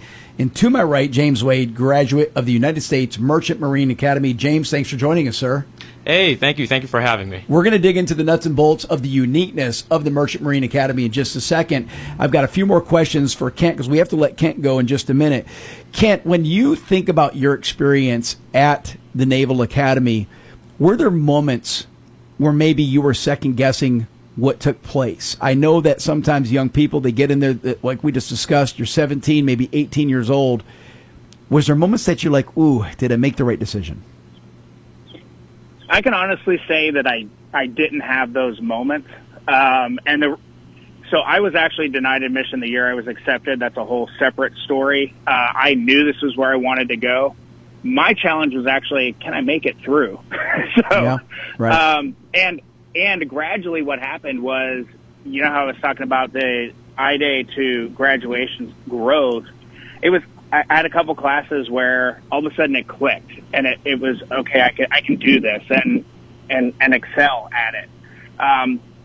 So that was sort of the process, but for me, I didn't have that. I know that's for a lot of people. Sure. That is a very common thing, and it is a question that I do ask when I interview candidates, because the importance is two things. One is, if you're qualified for admission, that is the academy saying, we know that you have what it takes to succeed, and we want you to. It might be tough, but we want you to. And the other thing is, if you're taking that slot from somebody else, and so it's important to go into it with that knowledge of, hey, this is something I am committed to, and I can excel at it. Let's kind of go around the room, ask the same question. James, we'll start with you. Was there a moment when you got to the Merchant Marine Academy that you said, man, I don't know if you're second guessing that? And I think this is normal for young guys, men and women alike, to maybe that haven't had this experience, maybe didn't have parents in the military, and they're a little bit shocked as to what they're going through. I would like to say that both my parents were military, so I didn't have too terrible of a shock going there. I think possibly, you know what, yes. With the Merchant Marine Academy, you and one of your best buds, hopefully, you get on a ship and you spend a year on a ship going around the world. And my first ship, we started in Houston and went to Africa. And it's about 24 days of just looking at beautiful blue ocean. What an experience. Oh, yeah. But you understand you are very small in this world. Yeah. 24 days of looking at, it looks like it's the same blue water while you're crossing the Atlantic Ocean, and no, you're moving. But but you're like, good gosh, what am I doing out here? You know? Because that was actually part of your school, was spending that time Correct. transatlantic. Correct. So Wow. Slowly diving into the question of what makes us different. We graduate maritime officers. When we graduate, we get we become officers in the military, most likely Navy, but we can go into any of the branches. But when we become officers, we become reserve officers immediately because Uncle Sam wants us to sharpen our tools as being able to handle and maneuver and deal with cargo on commercial vessels. So in the time of war, we're actually able to help out the Navy or the other armed forces by transporting fuel, bombs, food, sometimes personnel. Yeah. If you think about going back to World War II, the whole thing with the U-boats, that created our academy because they were sinking so many of the merchant ships, vessels yeah, right. that they were like, oh my gosh, we need people that have this specialty to handle They cargo. can deal with this, yeah. And we need to pump them out fast, and that's where you got the Merchant Marine Academy in the early 40s. Interesting. Yeah. Matthew, was there a moment, Matt, for you guys, I may have already asked you this earlier, was there a moment where you were like, Mom, Dad, come get me? Not to that point, right, where I was writing a letter home saying, like, hey, I can't do this anymore. But I think just the initial shock of being yelled at by multiple people at the same time, kind of telling you how you'll never make it, how, like, I don't know why we let you in here type of thing. But that's mostly just in the moment of like, oh my gosh, am I going to be able to handle this for 47 months? Yeah. But then once you realize it's kind of all part of the grand scheme to develop you as a person, and that really that moment is just a short period of time of the entire experience. You kind of learn to play the game. You adjust. Yeah, exactly. Kent, I know you have to go in just a minute, so I want to give you the floor for the last couple minutes of this segment here and just share your final experiences in Annapolis at the Naval Academy, what your time was like there as a student, and then what you remember about commissioning week. Sure. What I remember about there is classes were difficult. It was definitely an adjustment to the academic workload, but the academies are this also unique environment where your job at the end is a lot based on your class standing. So in a way, you're sort of competing with everybody, but in reality, everybody's willing to help each other. So it wasn't like, okay, if I needed help with a classmate, a certain course, a classmate was willing to help. It was never a consideration of we're competing against each other. So that teamwork really is just instilled in you. And then, like I said, you just grow together. The whole goal of the academy is to develop midshipmen morally, mentally, and physically, and it does. So commissioning week, that is the event from induction day. So one of the things you have to do as a plebe is you have to know the number of days to graduation for your upper class. And it is a countdown all year round. It is the goal. So by year 4, it's your commissioning week. It's just this surreal experience. Everyone tosses in their midshipman covers in the air, and you're a commissioned officer in the Navy or Marine Corps for the Naval Academy. And what about your selection process? When at what point did you have to make a decision as to what path you wanted to go once commissioned? Sure. So we they've shifted it a little bit. Our year, it was actually in January, is when you did what's called service selection. And it was this massive board with little placards of every available option for new officers. And they go down class rank starting at 1, and you pick the placard off of what's remaining. So if you have a job that you want to get and you're physically qualified, your class standing is what determined that. And so I picked naval aviation, so I'm a helicopter pilot by trade. And for us, it was once you picked aviation, you could also pick your flight school start date. And that was just a different, another milestone where it was like, okay, this academic crucible environment, if you will, of the academy is now preparing me to go into the fleet as an officer and continue throughout the remaining 28 years of my career to continue to learn and develop and lead. So it just really establishes an excellent foundation. That's fantastic. So you went from your tough life time at the academy down to Pensacola living your best life, I'm assuming. Is that how it went for you? Because that's what my son's going through now. He's earning his wings to be a helicopter pilot down in Milton. Okay, congratulations to him. Yes, I went through Milton as well. Flight school was actually another challenge, but it was just a different kind of challenge because you also got the freedoms of being able to live on your own on the other side of the wall, shall we say. Yeah. Congratulations to him. That's great. No, it is. Too cool. Too cool. All right, we're going to take a quick break. You're listening to the Marc McMain Show. When we come back, continue our conversations, learning all that we can about the service academies.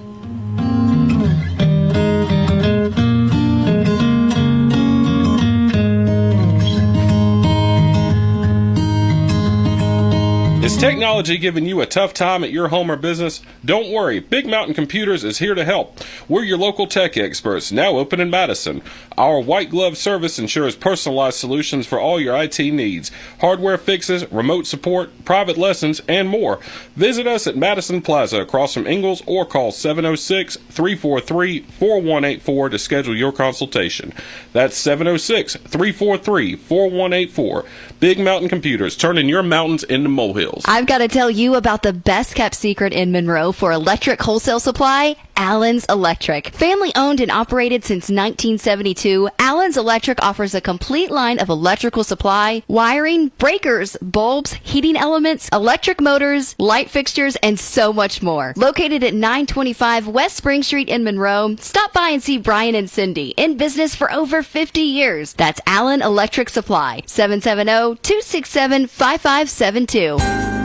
Lake Life is the Lake Area's largest award-winning magazine, reaching over 25,000 readers. Pick up your copy of Lake Life magazine today. Get Lake Life free at over 100 convenient locations in Georgia's Lake Country. And keep in mind, you'll receive your free copy with a subscription to the Lake Oconee News or the Eatonton Messenger.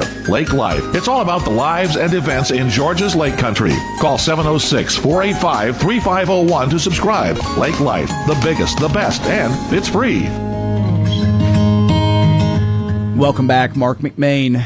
Full house. Matt Whitley, Bruce Whitley, Matthew Thorne, Kent Hepler, James Wade. Kent is a graduate from the United States Naval Academy. He's on the phone with us. Kent, I want to give you just one more minute because we're going at hyperspeed here. First off, so you just completed your service time for the United States Navy. Is that right?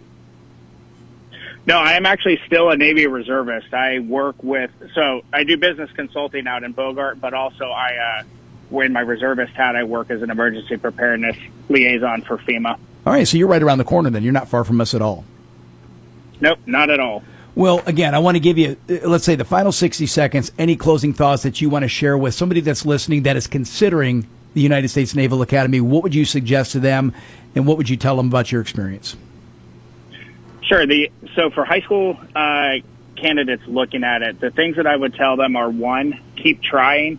The academies use what's called a whole person multiple, which is they take points for everything because we all have strengths, we all have weaknesses. Two, keep building with your SAT. They do a super score, which means you can take the highest math and the highest verbal from two different tests. So it is you are not at disadvantage in taking the test multiple times. Three, is to enroll in what's called Summer Seminar. That was a program going into your senior year that really just gives you a chance. I went to the academy and I had never seen it before my application was complete. Wow. Wow. This allows students to go visit the academy, live a little bit of the life experience in Annapolis, and then determine if it's something they want to do. Because really having that information to know this is something that I want to do or maybe not is way more powerful than getting there and realizing that the decision was something different than you thought. So those are the three things that I would recommend to anyone really considering it seriously now. That is fantastic. Kent, I know you have to go. I greatly appreciate your time calling in, sharing your experience. This was a lot of fun. I know this is very beneficial to our listeners. Thank you so much. I enjoyed it. Absolutely. That's Kent Hepler. He's a graduate from the United States Naval Academy. We're going to continue our conversation here with Matthew Thorne, graduate of the Air Force Academy. James Wade, graduate of the United States Merchant Marine Academy. So let's talk about that. I'm glad he brought that up, the candidate visit weekend. So summer seminar is a 2-week immersive, 1 or 2 week immersive for the Naval Academy. Did the Air Force Academy offer that too for you guys or for West Point, Matt? Yeah, they offer that for each of the service academies, and it's highly recommended that students apply for that because they have to be accepted to that as well. But if you go to that, that doesn't mean the academy's automatically accepted. Doesn't mean you're in. Yeah. Exactly, yeah. Did you do that? No, I didn't start till my senior year, so my first time visiting the academy, which is what I also recommend, is to do an overnight visit before you. Highly recommend that. Your first night should not be on R Day or I Day. That's right. What about you, Matthew? I did not do summer seminar in high school, but I remember seeing them during the summers, at the academy, right. The summer seminar kids. My first experience of the academy was on a recruiting visit for baseball. Okay, which was, great. You get to see a different side of the academy and, right. and kind of get to ask questions about kind of the real. So you weren't cold turkey the first time was on I Day? No, no, thankfully. Yeah, think of that. What about you, James? I don't think my academy actually has a summer seminar. Everyone comes just like regular on your own schedule. When you can get up there, and they'll line you up with a plebe or a plebe candidate, a freshman. And so there was no chance to visit prior to your first. Yes, but you do it just almost like a regular college. I got you. You schedule a visit. Correct. Okay. Correct. Yeah, because the Naval Academy, Matthew missed the summer seminar. He did what was called candidate visit weekend, where you basically go spend I think it was 1 or 2 nights. Right. And you live in the you live in the barracks. That's right. Yeah. You live in the facility. You participate in their activities. And I remember it was interesting because what happened is Matthew was on the fence of so many different schools. I wanted just clarity. I wanted him to come out of that and say, yes, either I love it or no, I hate it, right? I was kind of dreading, still want him on my list. So when I picked him up that morning for the candidate visit weekend, he said, I love it. He goes, I just don't know if I can hang with these guys. And I wasn't worried about that. I was like, you'll be able to hang with them. So having that little hands-on experience, unlike which Kent said, I think he said his first day was I Day. Can you imagine that? Don't do that. That's a horrible. Yeah, decision. that's a good way to not want to stay there. That's right. Yeah. Well said, James. That's right. That would be even for parents, that would be a shocker. Yeah, definitely. I don't know about your other. I mean, they were taking our cell phones, right? Yeah, we didn't have right. our cell phones for months, and so no TVs, no cell phones. So that also means that your parents aren't contacting you. And so you get cut off so that they can turn you into a different person. Right. And if you don't, if you're not listening to this show, right, or if you don't go to the academies to find these things out, it'll be a big shock to you. What do you remember from your early time there? So maybe your summer, your first year, what was it like for you, James, at the Merchant Marine Academy? Busy. Very, very busy. I kept on piling things onto my plate, and the plate was already full because you have the regiment requirements, you have the school requirements, and at most of the academies, someone does a sport, right? So whether it's not a varsity sport, maybe a club sport or something. Right. Yeah. Right. And for my academy, I ran track and field, so indoor and outdoor track. But I also did honor guard, color guard. I started off with the crew team. We have a beautiful waterfront. Oh my gosh, right on the Long Island Sound. Campus, huh? Beautiful, beautiful.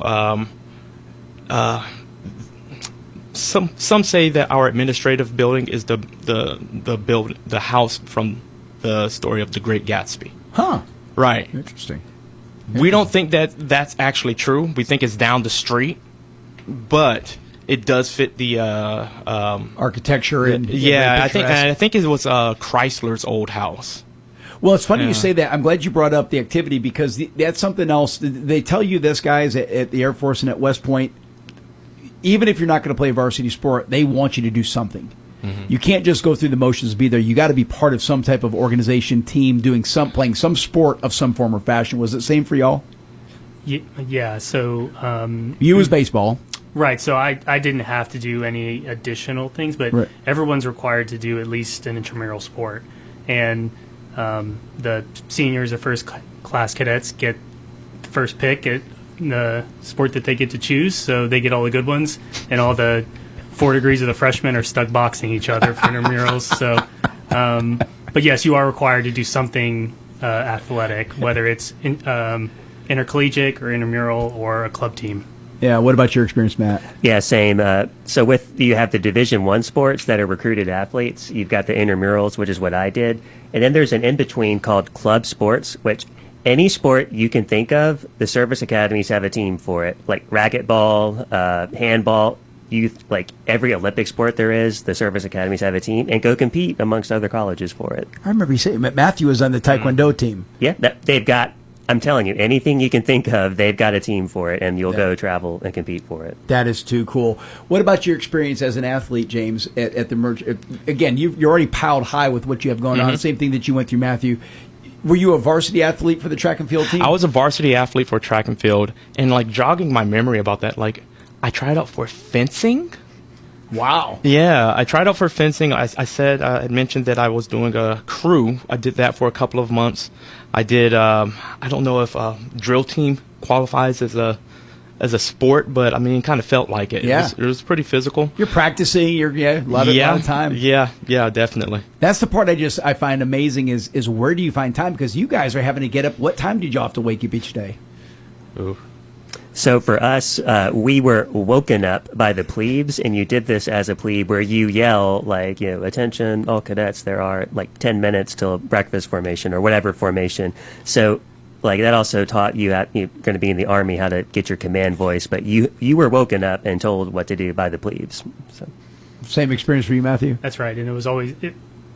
It's too early no matter where you are in your journey, right? It's too early if you're actually calling minutes, but it's also too early if you're an upperclassman and are trying to get that extra 5-10 minutes of sleep before morning formation. Precious sleep.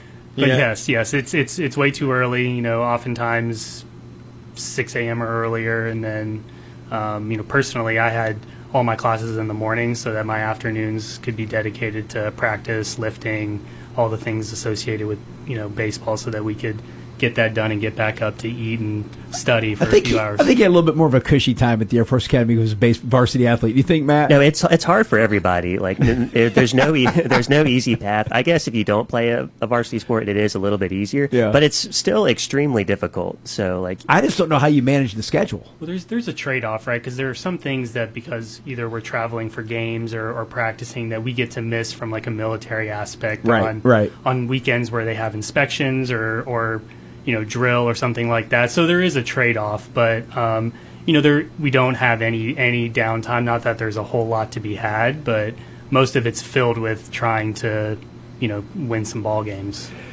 Question for Matthew, question for James. Matthew, we'll go with you first. Tell us about the selection process for the Air Force Academy and then the service selection process, right? So you're in your third year, I'm assuming, at this point. That's right. And you have to make a designation of which path you want to go.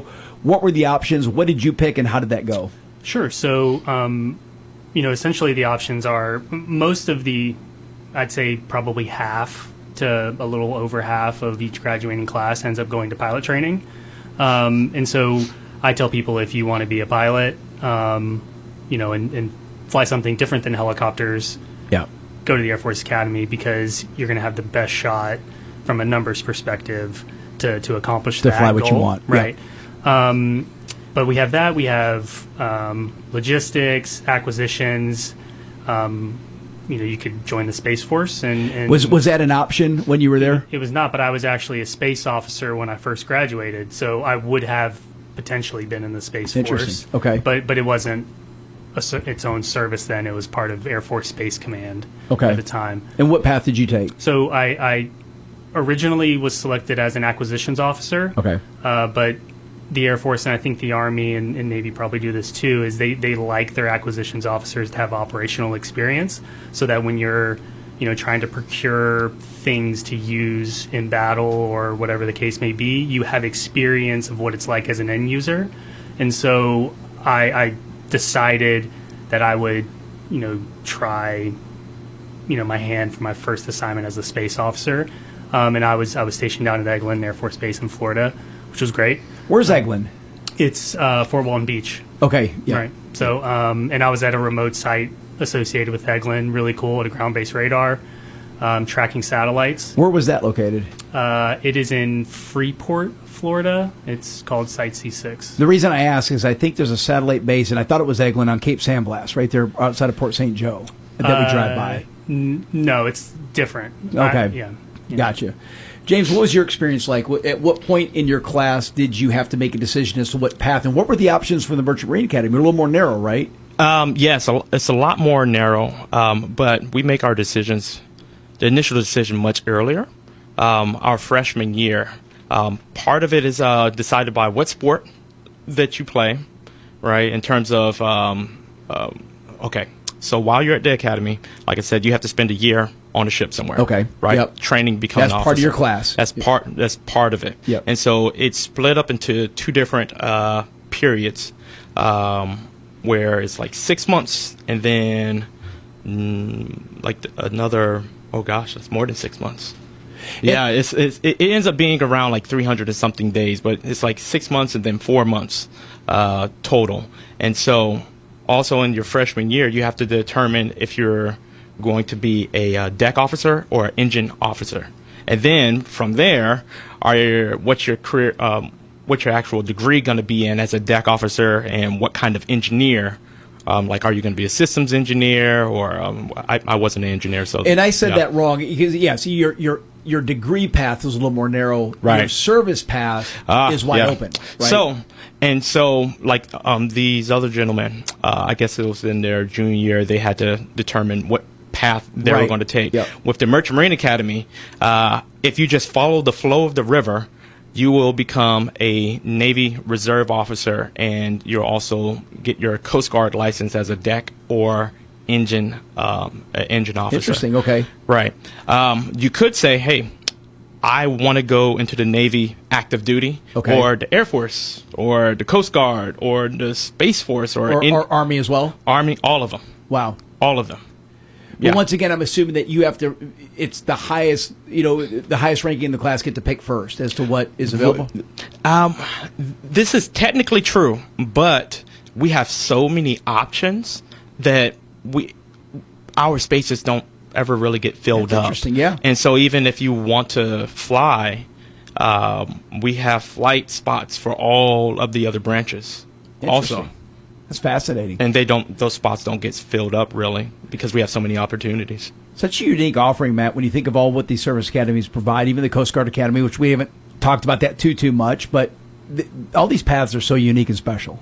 Yeah, they provide a lot of different options and cool jobs to serve your country, too, that can also translate later in life versus what your friends going to civilian colleges, they're going to go be a financial analyst somewhere and do something boring in an office, whereas there's just way cool things to do with the service academy path. And it's more rewarding, too, leading soldiers, sailors, and airmen. So. You're listening to the Marc McMain Show. We're going to take a quick break. We're going to come right back, and we're going to close this segment out. We're going to have a little checklist for you. Be ready, moms and dads, grandma and grandpa, if you got somebody in the house that is interested in this.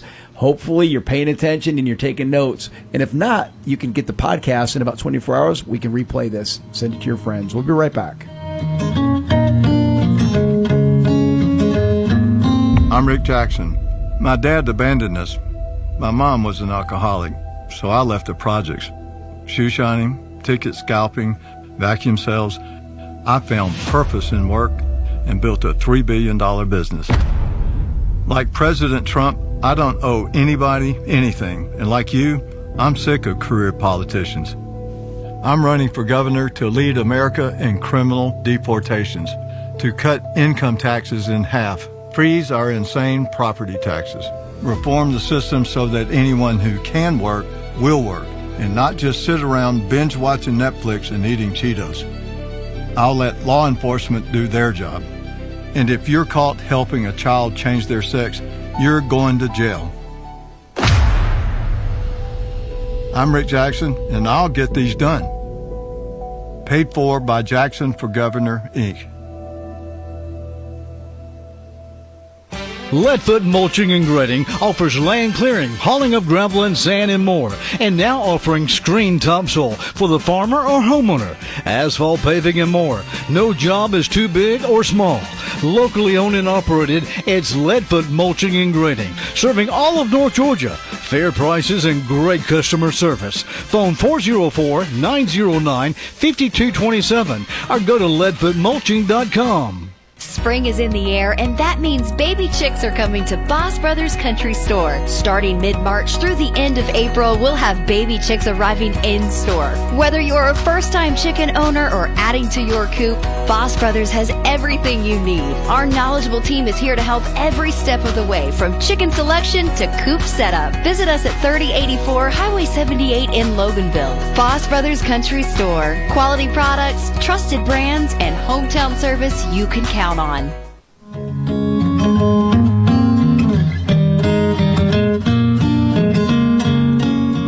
Welcome back to the Marc McMain Show. This is our final segment talking about the service academies. Boy, we have covered a lot of ground today. I've really enjoyed having you guys in the studio with us. We've got Matt Whitley, graduate of the West Point United States Military Academy, Matthew Thorne, Air Force Academy, James Wade, Merchant Marine Academy. Guys, I'm going to give each of you about 2 or 3 minutes to kind of just close this segment out. Share anything that you feel our listeners need to know about your experience as it pertains to the academy you went to, and any story that you want to share about that. James, we'll start with you for the Merchant Marine Academy. Okay, so if you love adventure, the Merchant Marine Academy is definitely for you. You will be unsupervised, you will be treated as a grown-up, and you will be out in the middle of nowhere wondering why you are there. So just to explain, I've been talking about the sea year, which makes us really special. My first trip, sea year, we started from Houston, went through the Suez Canal, or straight to Gibraltar, Mediterranean Sea, the Suez Canal, went to Djibouti, stayed there for 2 weeks, came back. My next trip, we spent about 2 months in going around the Hawaiian Islands, actually. Wow. Right, very nice. The next trip, I flew out to Japan, caught a MSC ship, Military Sealift Command ship there, went around from like Tokyo Bay, Sasebo, I think Yokohama, went to Canada, did some dogfighting on ships, like 1,000-foot ships. Doing, I can't tell you the speeds, crisscrossing patterns That is bizarre. with the Canadian Navy. Then we went down to San Diego, came back up to Canada. Then after that, I went to Virginia, caught another ship for Operation Pacer Goose, went up to Thule, Greenland. So the picture where the vice president went to Greenland, that mountain in the back, I climbed that. Wow. Yeah, my name's inscribed on a rock up there. That is right? great. So, gosh, and I think that's about it. So I went to a handful of countries, and after you graduate, I mean, I've probably been to like 16 countries, and I didn't pay for any of them. Think of that. Think of the adventure. Yeah. There, in this day and age, there's not much adventure left. And there's still a little slither of it for you at the Merchant Marine Academy. So, yeah, it's definitely a great place. And also, if you're not dead set on, say, man, I want to go into the Air Force or I want to go into the Navy, you can buy yourself 4 more years of time to think about which to branch. Think about where you want to go. All the options that the Merchant Marine Academy Correct. gives you. Yeah. All the options that the other academies have. I mean, everyone's a little bit different. Yeah. But we have those same options. We can insert you to anywhere. And one more quick question for you, James. Did you continue a career in the maritime industry post-graduate? Yes. I am, like 90 days from my captain's license. I don't actually sail right now. Okay. But I do maintain my license as I am still a reservist, so I have to maintain my license, take classes Gotcha. to refresh. And I kept that up until 2020, 21. Wow. So I graduated in 2008 and went that far. Fantastic. I love it. Matthew, Air Force Academy, tell us about it. What do you recommend to the people? Well, I would say, I mentioned it earlier, if you want to fly, and you want to fly jets that go really fast, or you want to, fly big aircraft that can carry over all the toys that the Army plays with, go to the Air Force Academy, right? But hey, if you like to ski on real mountains that are really tall, we're right in the mountains in Colorado. But in reality, it's a life-changing experience, one that sets you up for success. But you have to work hard, and you have to go out and take it. People say that the service academies aren't for anyone, but I would say that anyone can do it if you set your mind to it. It's the road less traveled, obviously, but it's definitely worth it. And last thing I'll say is that if you want to, we live in an age now where a lot of things get posted online, and even the Air Force Academy, they'll post videos of what I-Day is like. Obviously you're not going to get the nuts and bolts, but you'll at least get to see it. And actually, yeah, right. You'll at least know more of what to expect versus what maybe we did. Not having parents who are alumni on the first day, and you're able to kind of see maybe what a day in the life is like. So that can kind of help you form your decision there. So yeah, that's good. Yeah. That's good, Matt. So I'll say with West Point, because it is for the Army, the Navy's all about their ships, the Air Force is all about their planes, the Army and the Marine Corps is all about the people. So if you are a people person and want to, in the Army or Marine Corps, you're actually in the trenches, sleeping in the mud with your people, bullets are flying, you're in the mix of it, at the tip of the spear, boots on the ground. That is the Army. It's all about the people, and that's what West Point, the Naval Academy with the Marine Corps, will teach you how to do. Is you are the leader in there, like saying, follow me, like let's go, like right into the breach, like that.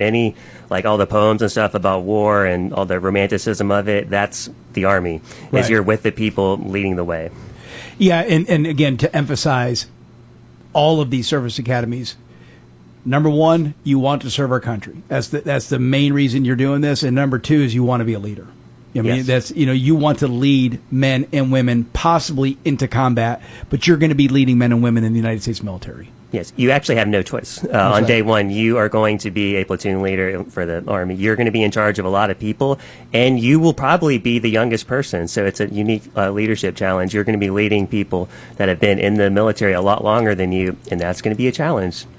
Something that I remember, we got just a couple minutes left, something I remember, and I know this applies to all military personnel, but for my experience with my son being at the academy, and I'm curious about you guys when you're at your respective places, when it was at 6 p.m. when they play Reveille the Taps. Yeah, lower the flag. Yeah, so walk us through that, the importance of that in your moment where you immediately come to attention and you pay respect.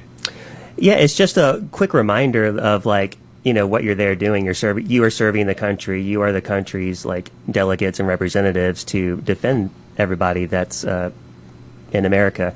And at the end of the day, they play taps, which is a really solemn reminder too of the ultimate cost of your service and the people before you that have paid the ultimate sacrifice for the defense of the country. So it's a really somber reminder that, yes, we are serving the country, but, a lot of people pay the ultimate price to keep us the way we are with our freedom. Yeah. Yeah. Do you? I just, as a parent, and Bruce, I'm sure you remember being up there visiting, when they're in their second, third, fourth year, and it's kind of a casual environment, and there's hundreds of cadets or midshipmen, whatever it may be, and all of a sudden that comes on, and everybody immediately stands to attention. Special event. Yep.